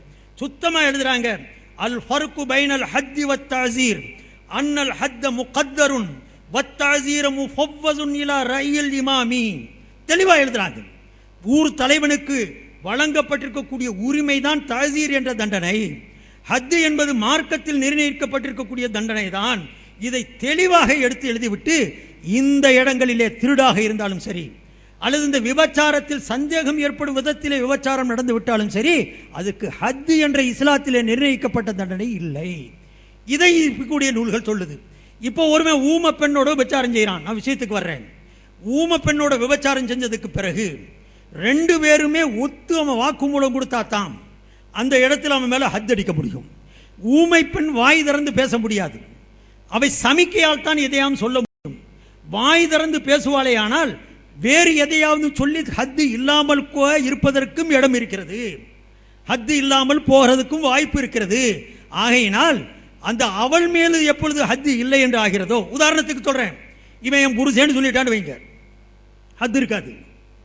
இப்ப இவன் என் புருஷன், இவனை கட்டிக்கிட்டவன், நான் என்னை மணந்திருந்தான், இப்படி சொல்லிவிட்டால் அவன் மேல ஹத்து அடிக்க முடியாது. இப்படி சொல்லக்கூடிய வாய்ப்பு இருந்துச்சு, வாய் ஊமையா இருக்கிறதுனால பேச வாய்ப்பு இல்லை. ஆக ஹத்து என்ற இந்த தண்டனை முடிந்த வரைக்கும் தட்டி கழிக்க வேண்டும், அதை விட்டு ஒதுக்க வேண்டும் என்ற முறையிலே அவர்கள் இந்த முறையிலே அங்கே எழுதப்பட்ட சட்டம் தானே தவிர சந்தேகம் என்று வந்து விட்டது. ஊமை பெண்ணு மேலே அந்த ஹத்து என்பது இல்லாமல் போகுமே ஆனால் அவன் எதிரணியில் இருக்கக்கூடிய ஆம்பளைக்கும் கூட இல்லாமல் போயிடும். ஒரு சந்தேகம் ஏற்பட்டுட்டதுனால சந்தேகத்துடைய பலனை குற்றவாளிக்கு அளிக்க வேணும். 99 வகையில் ஊர்ஜிதம் இருந்து ஒரு வகையில் அது சந்தேகம் இருந்தால் கூட அதை தட்டி கழிக்கணுங்கக்கூடிய அந்த சட்டத்தை இந்த பிக்கு நூல்களில் போதிக்கப்பட்டது அல்லாம இதை விட்டு போட்டு இவங்க எல்லாம் ஊமை பண்ண பார்த்து விபச்சாரம் போய் திட்டம் போட்டு செய்யி, ஊமை பண்ணா தேர்ந்தெடு. அதே மாதிரி இந்த பச்சை புள்ளைய விபச்சாரம் செய்து பிறப்பு உறுப்பை கிழிச்சிட்டான்னு சொன்னா விபச்சாரம் முழுமையா நடக்கல. விபச்சாரத்துக்கு ரசூலுல்லாஹ் எப்படி அந்த ஆளை கேட்டாங்களோ, கிணத்தையும் கயிறையும் ஒப்பிட்டாங்களோ, எப்படி அந்த சுருமா கூட்டையும் சுருமாவுடைய கம்பியையும் ஒப்பிட்டு காட்டினார்களோ, அந்த வழிமுறையில் இங்கே விபச்சாரம் நடக்காததுனால இஸ்லாத்தில் நிர்ணயிக்கப்பட்டிருக்கக்கூடிய கல்லடி இல்லை, சாட்டையடி இல்லை. ஆனால் பல் யு அஸ்ஸரு நூல்களில் எழுதப்பட்டிருக்கிறது, அரசனுக்கு உரிமை இருக்கிறது. சின்னஞ்சிறிய சிறுமியை சீரழித்ததற்கு அவன் தலையவே வெட்டலாம். அவன் நினைச்சா என்ன தண்டனையும் கொடுக்கலாம், 10 வருஷம் ஜெயிலில் போடலாம். வேறு விதமான தண்டனைகளை நிர்ணயிப்பதற்கு அவனுக்கு உரிமை இருக்கிறது. ஹத்து என்பதுதான் இல்லை என்பதைத்தான் அழகாக குற்றவியல் சட்டங்களிலே தெளிவுபடுத்தி எழுதியிருக்க, கொச்சைப்படுத்துவதற்காக வேண்டிய பிக்கு நூல்களில் லா ஹத்த தண்டனை இல்லை, தண்டனை இல்லை, பொதுவாக தண்டனை இல்லை என்ற அர்த்தத்தை ஏன் சொல்ல வேண்டும்? மார்க்கத்தில் விதிக்கப்பட்டிருக்கக்கூடிய நிர்ணயிக்கப்பட்டிருக்கக்கூடிய ஹத்து என்பது இல்லையே தவிர நாட்டை ஆளக்கூடிய அரசனுக்கு உரிமை இருக்கிறது என்ற அந்த விஷயத்தையும் சேர்த்து சொன்னால் தானே ஒரு விமர்சனம் முழுமையாக இருக்க முடியும், ஒரு நேர்மையான ஆளுக்கு உண்டான விமர்சனமாக ஆக முடியும். அதை விட்டுவிட்டு நினைத்தபடியெல்லாம் எழுதி கொச்சைப்படுத்துவதற்காக வேண்டி இதே மாதிரி முயற்சி. அதே மாதிரி இன்னொரு விஷயத்தையும் எங்கேயுமே சொல்லிக்கிட்டு இருப்பாங்க, நீங்க கேட்டிருப்பீங்க. புருஷன் காணா போயிட்டா ஃபிக்கு நூல்களில் எழுதியிருக்குது, ஃபிக்கு நூல்களில் எழுதியிருக்குது 120 வருஷம் எதிர்பாரு. எங்கே பார்த்தாலும் இவங்க சொல்கிறது சகோதரர், 120 வருஷம் வரைக்கும் எதிர்பார்த்துருந்துட்டு அதுக்கு பிறகு வரலன்னா அந்த பொம்பளை வேற யாருக்காங்க கட்டி வை. எங்க 120 வருஷத்துக்கு பிறந்த பார்த்து பொம்பளை வயசு என்ன இருக்கும்? இப்படி உங்களை மக்களுக்கு அங்கே இருக்கிற விஷயம் என்ன தெரியுமா? ஒருத்தனுடைய புருஷன் காணா போயிட்டான், வர்றதுக்கு தாமதமாயிடுச்சு, எதிர்பார்த்தா 1 வருஷம் ஆச்சு, 2 வருஷம் ஆச்சு, 3 வருஷம் ஆச்சு, ஆளு வரலன்னு சொன்னா என்ன செய்யறதுங்கிறதுல பல பேருடைய கருத்து இங்கு புதியப்பட்டிருக்குது. சில பேர் சொன்னாங்க அவன் மௌத்தாகிற வரைக்கும் உள்ள வயசு இருக்கணும், அது வரைக்கும் அவன் பொண்டாட்டியாத்தான் கருத முடியும். இங்க கல்யாணம் முடிக்கிறதுக்கு மட்டும் சொல்லப்பட்ட சட்டம் அல்ல, அண்ணனுக்கு எப்பவுமே கல்யாண புத்தி தான் இருக்கும். அதனால அவர் அதையே யோசிக்கிறாரு. இங்க வாரிசு உரிமை சட்டம் இருக்குது, வராசத்துடைய சட்டம் இருக்குது. அந்த புருஷனுடைய சொத்தை பங்கிடணுமா பங்கிடக்கூடாதாங்கிற சட்டம் வரும். இந்த பொண்டாட்டியுடைய சொத்து பொண்டாட்டி பெருவாளா பெறமாட்டாளாங்கக்கூடிய சட்டம்லாம் இருக்குது. விராசத்துடைய வாரிசு உரிமையுடைய சட்டங்களும் இங்கே சொக்கி இருக்கிறதுனால அந்த கணவன் உயிரோடு இருப்பான் என்று கருதப்படும் காலம் வரைக்கும் அவள் எதிர்பார்க்கணும். இது இஸ்லாமிய மார்க்க சட்டம், ஃபிக்குடைய சட்டத்தில் சொல்லப்படுது. இது அவர் கொச்சப்படுத்தி என்ன சொல்றாரு பாருங்க. அதுல சில பேர் என்ன சொன்னாங்க, ஒரு மனுஷன் மீறி மீறி எவ்வளவு வாழலாம், ரசூலுல்லாஹ் சொன்னாங்க 60க்கு 70க்கு இடையில உம்மத்து வாழும்ட்டு. அப்போ ஒரு 60 வருஷம் எதிர்பார்க்கு சிலர் சொன்னாங்க. சில பேர் ஒரு மனுஷன் மேக்சிமமா 120 வருஷம் வரைக்கும் வாழலாம், அப்போ வரைக்கும் எதிர்பார்க்கு, அது வரைக்கும் அந்த திருமணம் முறியாது. நல்லா விளங்கிக்குங்க. ஒருத்தன் கல்யாணம் முடிச்சுட்டான்னு சொன்னா அந்த கல்யாணம் முறியறதுக்கு 2 வகை தான். ஒன்று அவன் தலாக் கொடுக்கணும், அல்லது அவன் மௌத்தாகணும். இந்த 2 விட்டு 3வது வகையே கிடையாது. திருமணம் முறியறதுக்கு திருமணம் தானா இழந்து போறதுக்காக வேண்டி உண்டான வழி உண்டு. தலாக்கு விட்டுருக்கணும், அல்லது என்னங்க புருஷன் மௌத்தா போயிருக்கணும். இப்ப புருஷன் காணா போயிட்டான், நாளாயிருச்சு வரல, தலாக்கும் விடல, அவன் மௌத்தாயிட்டானா மௌத்தாகலையாங்கிறது தெரியணும். அப்ப மௌத்தாகிறது வயசு என்னன்னா சில பேர் 120ன்னாங்க, சில பேர் 60ன்னாங்க, சில பேர் 70ன்னாங்க. அவங்களுடைய பிக்குடைய அந்த அறிஞர்கள் சொன்ன கருத்துக்களை தொகுத்து கொடுத்ததற்கு பிறகு அழகா சொல்றாங்க, இதனுடைய உரிமையை, இந்த பெண்ணுடைய நிக்காகை முறிக்கக்கூடிய உரிமை இந்த சூழ்நிலையிலே ஊரு தலைவருக்கு இருக்குது, ஹாக்கிம் இருக்குது. அவர் நினைச்சு எதிர்பார்த்து ஆய்வு செஞ்சு போனவன் வருவானா வரமாட்டானா, வர்றதுக்கு வாய்ப்பு இருக்க இல்லையா அப்படிங்கிறத ஆய்வு செஞ்சு அந்த நிக்காகை முறிக்கக்கூடிய உரிமை ஊரு தலைவனுக்கு கொடுக்கணும். இதுதான் முறை. இதை இமாம் ஷாபி சொல்லியிருக்கிறாங்க, இமாம் அபு ஹனீஃபா சொல்லியிருக்கிறாங்க, இமாம் முகமது ரஹ்மத்துல்லாஹி சொல்றாங்க. தெளிவா பேர்களோட அல் முகனியில அல்லாமா இப்னு குதாமா, மனாரு சபீல்ல, ஃபிக்குடைய நூல்கள்ல தெல்ல தெளிவா சொல்லப்பட்டிருக்கு சகோதரர்களே. வஸர்ரஹ ஷக்ஸ், பல இடங்கள்ல இதனுடைய ஹதீஸுடைய அந்த ஃபிக்குடைய சட்டங்களுடைய ரெஃபரன்ஸ்களும் இருக்குது. எல்லாருமே சொல்றாங்க, என்ன சொல்றாங்க, ஊர் தலைவனுக்கு உரிமை கொடு, ஊர் தலைவன் சிந்திச்சு பார்க்கட்டும். இந்த பொம்பு புருஷன் போயிட்டானே, வர்றதுக்கு வாய்ப்பு இருக்குதா, வரலையா, எந்த காலகட்டத்தில் இருக்கிறான், இந்த மனோநிலைகளை ஆய்வு செய்து அவன் நினைச்சா அவன் தலையில எது படுதோ அதன்படி அதை தீர்ப்பு செய்யலாங்கக்கூடிய தெளிவான சட்டம் இருக்க. 4 பேருடைய சொல்ல எடுத்து எழுதுனதுனால எல்லா ஃபிக்கு நூலும் 120 வயசு வரைக்கும் எதிர்பார்க்க சொல்லி இருக்குது, ஹனபி நூல்ல 120 வயசு எதிர்பார்க்க சொல்லி இருக்கு. அப்படின்னு பேரை கெடுக்கிறதுக்காண்டி சொல்றதுக்குதே ஒரு நியாயமான விமர்சகருக்கு உண்டான பொருள். அருமை சோதரர்களே, இப்படி ஒவ்வொரு ஃபிக்குடைய விஷயங்களையும் அதே மாதிரி இமாம் அபூ ஹனீஃபா ரஹ்மத்துல்லாஹி அவரை சொல்லும்போது சொல்றார், அபூ ஹனீஃபா ரஹ்மத்துல்லாஹி அலைஹி ஏதாவது நூல் எழுதியிருக்காரா கேட்குறாங்க எல்லாரும். இப்போ அவர் பெரிய சட்ட நிபுணராக இருந்தால் அவர் எழுதின நூலை காட்டட்டும். அவர் எப்போ நூலே எழுதலையோ அவருக்கு இமாமா இருக்கிற தகுதி எங்கன்னு இதை சொல்றதுக்கு காரணம் இவர் இமாமா ஆக்க பார்க்குறாரு. தன்னை பல நூலை எழுதி வச்சிருக்கிறதுனால இவர் நான் கேட்கறது இமாமா இருக்கிறதுக்கு, மார்க்க அறிஞராக இருக்கிறதுக்கு, மார்க்க விற்பனராக இருக்கிறதுக்கு நூல்கள் எழுதுனுங்கிறது தான் சட்டமா? அப்படின்னா ரசூலுல்லாஹோட தான் எந்த நூலும் எழுதலை, இஸ்லாமே இருக்காதா? நபி ஸல்லல்லாஹு அலைஹி வஸல்லம் எந்த நூல் எழுதி வச்சுட்டு போயிட்டாங்க, அவங்களுக்கு எழுதவே தெரியாதே. அப்போ நூல் எழுதுங்கக்கூடிய கட்டாயம் இருக்குதா? இமாம் அபூ ஹனீஃபா ரஹ்மத்துல்லாஹுடைய அத்தனை சட்ட நுணுக்கங்களையும் சட்ட தீர்வுகளையும் இமாம் முஹம்மது இப்னுல் ஹசன், இமாம் முஹம்மது ரஹ்மத்துல்லாஹுடைய மாணவர் தெளிவாக எடுத்திருக்கிறார். தன்னுடைய ஆசிரியருடைய அத்தனை அறிவிப்புகளையும் அத்தனை சொல்லுகளையும் சனதுடைய தொடர்புடனே எப்படி ஹதீஸ்களில் ஹத்தசனா ஃபுலான் ஹத்தசனான்னு வருகிறதோ மார்க்க சட்டங்களை, ஃபிக்ஹ் சட்டங்களை இமாம் அபூ யூசுஃபுடைய துணையோடும் இமாம் அபூ ஹனீஃபாவின் வழியாக இமாம் முஹம்மது பின் ஹம்பல் முஹம்மது பின் ஹசன் ரஹ்மத்துல்லாஹி அவர்கள் தெளிவாக ஒவ்வொன்றையாக எழுதி வச்சிருக்கிறாங்க. அப்போ அவருடைய மாணவர்கள் தொகுத்து கொடுக்கறது பத்தாதா? ஆசிரியரே நேரம் அவருடைய கிதாபுகளில் கைப்பட எழுதியிருக்க விளங்கக்கூடிய அது கட்டாயமாக இருக்குது. அது இல்லை சகோதரர்களே. நான் சுருங்க சொல்லுவேனே ஆனால் அருமை சகோதரர்களே, பிஜே என்ற நபருக்கு மார்க்கம் சொல்லுவதற்குரிய கொஞ்சம் கூட தகுதி கிடையாது. எந்தவித தகுதியும் இல்லை. பொய்யும் புரட்டும் பித்தலாட்டமும் போர்ஜரித்தனமும் இதையே தான் மூலதனமாக வச்சுக்கிட்டு நூல்கள் மேலேயும் ஃபுகஹாக்கள் மேலேயும் அறிஞ பெருமக்கள் மேலேயும் ஏராளமான குற்றங்களை சொல்லிக்கிட்டு மனசுக்கு வந்ததையெல்லாம் மார்க்கம் என்ற ரீதியிலே மக்களுக்கு மத்தியிலே அவர் செய்கிறார். இவர் எதைத்தான் சாதிச்சார்? என்னுடைய கேள்வி என்னன்னு சொன்னா, இத்தனை ஆண்டு காலம், ஒரு 25 ஆண்டு காலமாக பெரிய சாதனை செய்ததாக அவருடைய சாதனையை சொல்றாங்க. நீங்க சுருக்கமா நீங்க எடுத்து பார்த்தீங்கன்னா நிறைய சொல்லணும். இவர் சாதனை என்ன செஞ்சாரு? இஸ்லாமிய முழு உலகத்திற்கு மாற்றமாக ஆயிலுள் ஒரு முறை ஜக்காத்து கொடுத்தா போதும்னு சட்டத்தை போட்டார். முழு இஸ்லாமிய உலகத்திற்கு மாற்றமாக இவர் என்ன செய்தார்? பன்றியுடைய இறைச்சியை விட்டுட்டு மற்றதெல்லாம் சாப்பிட்றதுக்கு சட்டப்படி தடை இல்லைன்றார். புதுசா இப்போ போட்டிருக்கிறார் பன்றியுடைய தோல் பிசினஸ் செய்யலான்ட்டு, பன்றியுடைய தோலை பிசினஸ் செய்யலான்னு ஒட்டு நெட்லையும் எழுதியிருக்கிறார். நேரமும் அவர் சொல்றார், செஞ்சா என்னன்னு கேட்கிறார். எவ்வளவு பெரிய அவமானம் பாருங்க. நபிகள் பெருமானார் ஸல்லல்லாஹு அலைஹி வஸல்லம் அவர்கள் சொன்னதை இவரே பேசியிருக்கிறார் பல இடங்கள்ல. குர்ஆனுடைய ஆயத்தில் பார்த்தாத்தான் கறி மற்றும் ஹராமும் மற்றதெல்லாம் ஹராமுங்கிற சட்டம் தெரியல.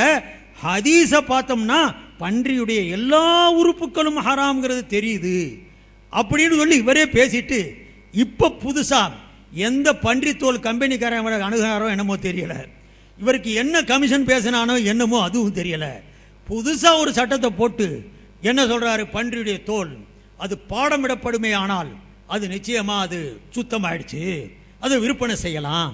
அருமை சோதரர்களே, ஒரு குடம் நிறைய மூத்திரத்தை வச்சு என்னதான் ஃபில்டர் பண்ணாலும் சுத்தமா இருக்குமா? அது மூத்திரத்தை எடுத்துக்கிட்டு ஃபில்டர் பண்ணி அக்வா கார்டில் போட்டு அதில் ஃபில்டர் பண்ணி எடுத்தாலும் மூத்திரம் தான். பன்றி தோல், பன்றியுடைய உறுப்பு, பன்றியுடைய பாகம் அத்தனையுமே நஜிஸ் என்று சொன்னதற்கு பிறகு அதை பாடம் போட்டுட்டா சுத்தமாயிரும் சொல்றது வேதனையான விஷயம் இல்லையா? எவ்வளவு மோசமான கருத்து. ஒரு ஹதீஸில் வருகிறது, ஐயமா இஹாபின் இதா துபிக ஃபகத் தஹுர அவ் கமா கால ரசூலுல்லாஹி ஸல்லல்லாஹு அலைஹி வஸல்லம், எந்த தோலும் பதனிடப்படுமையானால் சுத்தமாயிரும் ஒரு ஹதீஸ் வந்துருச்சு. பிடிச்சிக்கிட்டார். எந்த தோலும் பதனிடப்பட்டாலும் வந்திருக்கு, அந்த தோல்ல பன்றி தோலும் அடங்கும். எந்த தோலுண்டா எந்த மிருகத்தை சாப்பிட முடியுமோ அது ஆடு மாடு ஒட்டக. அல்லாமா நதுர் பின் சுமைல் முஹத்திஸ் ஹதீஸை விளக்கும் போது சொல்றாரு, இஹாபுங்கிற வார்த்தையை ஆடு மாடு ஒட்டகத்துடைய தோலுக்கு தான் சொல்ல முடியும், பன்றியுடைய தோலுண்டா ஜில்லுன்னு சொல்லியிருக்கணும். அதனால ஆடு மாடு ஒட்டகத்துக்கு சொன்ன சட்டம் நபி சொன்னாங்க. ஒரு ஆடு மாடு தானா செத்து போச்சுன்னு வைங்க, அதனுடைய தோலை எடுத்துட்டோம், அதை பாடம் விட்டுட்டா அது சுத்தமாயிரும், அதை விற்பனை செய்யலாம், நீங்க பயன்படுத்தவும் செய்யலாம், அது விரிப்பாக கூட நீங்க பயன்படுத்திக்கலாம். ஆடு மாடு ஒட்டகைக்கு சொல்லப்பட்ட தோலுடைய சட்டத்தை பொதுவா சொல்லிட்டதுனால, எந்த தோலா இருந்துட்டதுன்னு சொல்லிட்டதுனால அந்த தோல் பன்றி தோலும் அடங்கும், அதனால பன்றி பிசினஸ் செய்யலாம்னு சொல்றது எவ்வளவு பெரிய அசிங்கமா இருக்குது, எவ்வளவு பெரிய ஒரு அநியாயமான கருத்து இது. இப்படி சொல்லனா நம்ம நாட்டில் இருக்கக்கூடிய குடிமக்களுக்கெல்லாம் நிறைய ஆதாரம் கிடைச்சு போயிருமே. என்னப்பா சாராயம் குடிக்கிறியே, குரானில் வந்திருக்குது குழு வஷ்ரபுன்ட்டு, சாப்பிடு குடின்னு வந்திருக்குது. அது இன்னத குடின்னு சொல்லலை, பொதுவாக தானே வந்திருக்குது. நான் குடிக்கிறேன்னு ஆதாரம் எடுப்பானா எடுக்க மாட்டானா? பொதுப்படையா சொன்னா எதை சாப்பிடணுமோ அதை சாப்பிடு, எதை குடிக்கிறது ஹலாலோ அதை குடி, இதுதானே இங்கே அர்த்தம் வைப்போம். அதே அர்த்தம் தான் இங்கேயும் வைக்கிறத விட்டுட்டு இன்றைக்கு புதுசா பெரிய ஆய்வுன்னு சொல்லி அந்த ஸ்கின்னை வந்து தோல் பிசினஸ் வந்து இல்லாட்டி இவரே கம்பெனி வச்சிருக்கிறாரோ என்னமோ அதுவும் தெரியல. இப்படி ஒரு அகில உலக முஸ்லிம்களுக்கு எதிராக ஒரு சட்டத்தையும் போட்டு இதை ஒரு பெருசா அவர் காட்டுறார். அதே மாதிரி என்ன ஒரு பெரிய சாதனை செஞ்சாரு, புதுசா ஒரு சட்டத்தை, புது சட்டங்கள் ஒரு கொடுத்ததெல்லாம் ஜட்டி போட்டுக்கிட்டு தொழுகலான்னு வச்சார். வெறும் ஜட்டி போட்டுக்கிட்டு தொழுதா தொழுகக்கூடும். என்கிட்ட கிதாபர் எழுதின கிதாபும் இருக்குது. பல இடங்கள்ல வெக்கம் இல்லாம பேசுறாருங்க.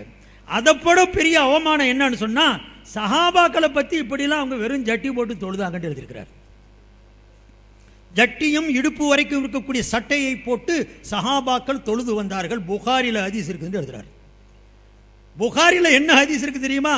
அவங்க இந்த சட்டை மேலங்கி இருக்குது நீளமான ஜுப்பா, அதுவும் ஜட்டியும் போட்டு தொழுதாங்கன்னு இருக்குது. இவர் தொடையை திறக்கிறதுக்கு ஆதாரமா காட்டி இந்த சிலாக்கு சட்டையும் கீழே அரக்கால் டவுசரும் போட்டு அபூபக்கர் உமர் உஸ்மான்லாம் நின்றுந்தா எப்படி இருந்திருக்கும் பாருங்க. கொடுமை பாருங்க. சஹாபாக்கள் இப்படி தொழுது வந்தாங்க, புகாரியுடைய ஆதாரம். இப்படித்தான் இவருடைய சாதனைகள் மீறி தவிர சத்திய இஸ்லாத்தை சொல்லுவதற்கு எந்த முகாந்திரமும் இவர்கிட்ட இல்லை சகோதரர்களே. நான் இஸ்லாத்தை தீன விளங்குறதுக்கு தான் இப்படி அரசியலில் போயிருக்கிறார்.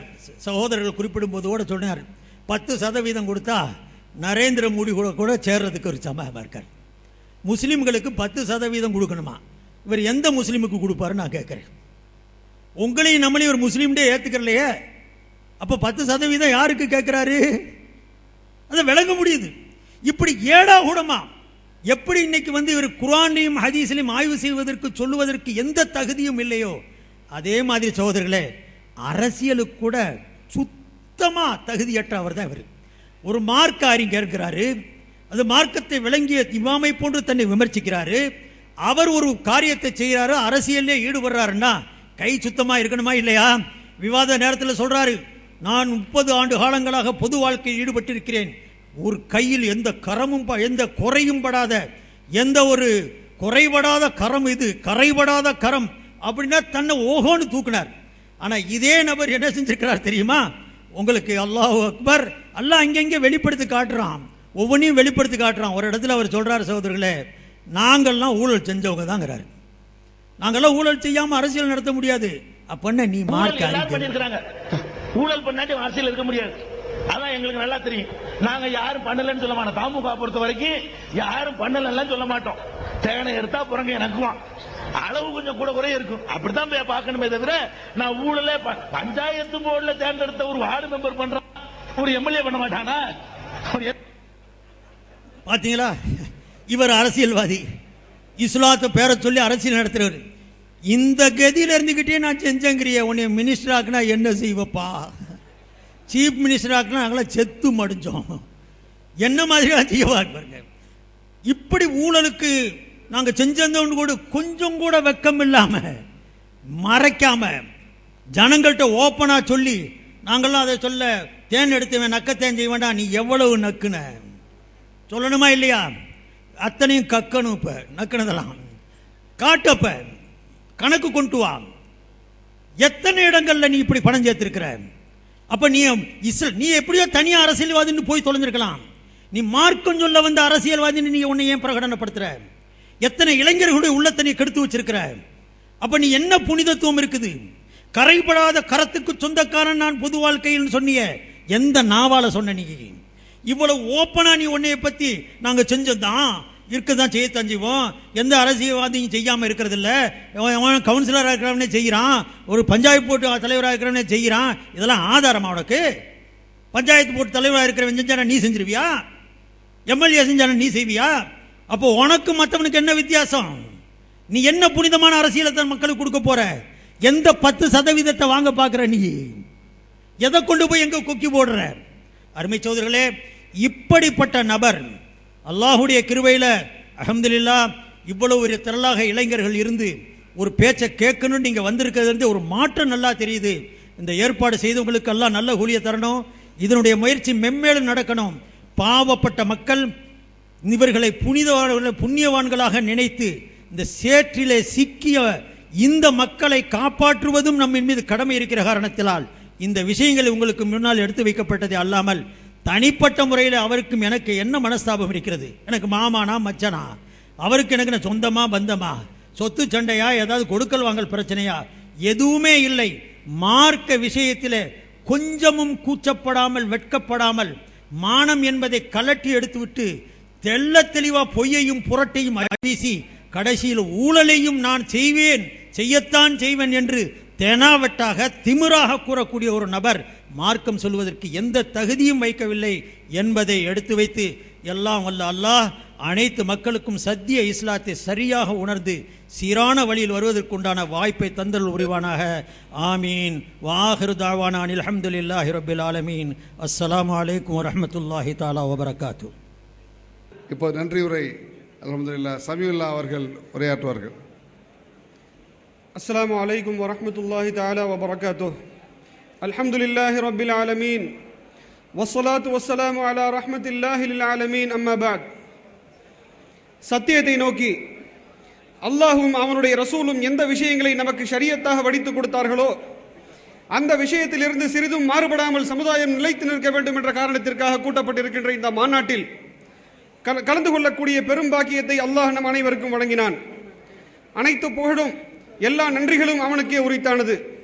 இந்த மாநாட்டில் கலந்து கொண்டு நல்ல பல கருத்துக்களை வழங்கிய நன்மக்கள் அனைவருக்கும், இந்த மாநாடு சிறப்பாக நடைபெறுவதற்காக அயராது உழைத்த அனைத்து இளைஞர்களுக்கும், இந்த மாநாட்டில் கலந்து கொண்டு அல்லாஹுடைய நல்லருளை தமதாக்கி கொண்ட நல் மனிதர்கள் அனைவருக்கும் விழாக்குழுவின் சார்பாக மனமார்ந்த நன்றியை தெரிவித்துக் கொள்வதோடு, எல்லாம் வல்ல அல்லாஹ் ஜல்ல ஷானுஹு எந்த தீனை நம்முடைய விஷயத்தில் பொருந்திக் கொண்டதாக சொல்கின்றானோ அந்த தீனின் மீது இறுதி வரை நிலைத்து நிற்கக்கூடிய பெரும்பாக்கியத்தை நம் அனைவருக்கும் நல்கிடுவானாக என்று அவனை யாசித்தவனாக முடித்துக் கொள்கின்றேன். வாஹிரு தஅவானா அல்ஹம்துலில்லாஹி ரப்பில் ஆலமீன். துஆ நடைபெறும். பிஸ்மில்லாஹிர் ரஹ்மானிர் ரஹீம். அல்ஹம்துலில்லாஹி ரப்பில் ஆலமீன். حمدا يوافي نعمه ويكافي مزيدا واعف عنا يا كريم يا رحيم يا الله. اللهم وفقنا لما تحب وترضى واجعل آخرتنا خيرا من الأولى. اللهم أرنا الحق حقا وارزقنا اتباعه وأرنا الباطل باطلا وارزقنا اجتنابه. ربنا تقبل منا ما كان صالحا وأصلح لنا ما كان فاسدا. ربنا آتنا في الدنيا حسنة وفي الآخرة حسنة وقنا عذاب النار. وصلى الله تعالى وسلم على خير خلقه سيدنا محمد وعلى آله وأصحابه أجمعين. آمين برحمتك يا أرحم الراحمين والحمد لله رب العالمين. பல ஊர்லேருந்து பல ஏரியாவிலேருந்து வந்திருக்கிறீங்க. உங்களுக்கெல்லாம் மனமார்ந்த நன்றி. யார்கிட்டையும் நம்ம நேரில் மீட்டிங் போட்டு பேச முடியல, கடிதம் அனுப்பணும், போஸ்ட் அனுப்பணும். அந்த விளம்பரத்தை பார்த்து நீங்கள் வந்திருக்கிறீங்கன்னு சொன்னால் நாங்கள் கூப்பிட்டதுக்காக இல்லை, இந்த மதுகபுடைய அவசியம். அடுத்தபடியாக அதை பேசின உலமாக்களுக்கு கண்ணியம் கொடுத்து வந்திருக்கிறீங்க. இன்ஷா அல்லாஹ் நம்முடைய நோக்கமெல்லாம் இளைஞர்களையும் மக்களையும் நேர்வழிக்கு கொண்டு வரணுங்கிறது தான் நோக்கம். குழப்பவாதிகள்கிட்ட நம்ம பிள்ளைகளை மீட்கிறது தான். அந்த வகையில் நீங்கள் வந்தவங்களுக்காக மீண்டும் மீண்டும் நன்றியை தெரிவித்துக் கொள்கிறேன். அத்துடன் இந்த மண்டபத்துடைய முதலாளி புகாரி சாவுடைய பேரப்பிள்ளைகளுக்கு நன்றியை தெரிவித்துக் கொள்கிறேன். அதேபோல் இங்கு மற்ற வேலைகளை எல்லாம் நமக்கு ஒத்துழைப்பு கொடுத்த மண்டபத்துடைய ஊழியர்கள், குறிப்பாக எலக்ட்ரீஷியன் ஆரிஃப் பாய் அவர்கள் அனைவருக்கும் நாம் நன்றி தெரிவித்துக் கொள்கிறோம். அஸ்ஸலாமு அலைக்கும்.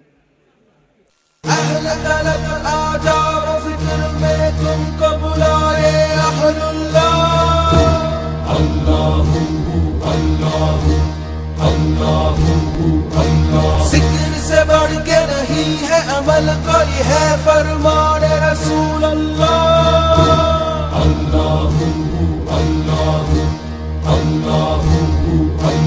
निजात मिलती है उनको यकीनन, करे जो قلب سے ذکر اللہ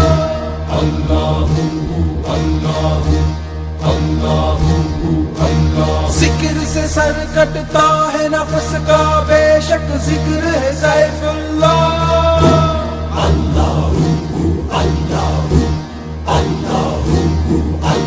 ذکر امن ہے ذکر ہے فتح ذکر شفا ہے ذکر ہے دوا اللہ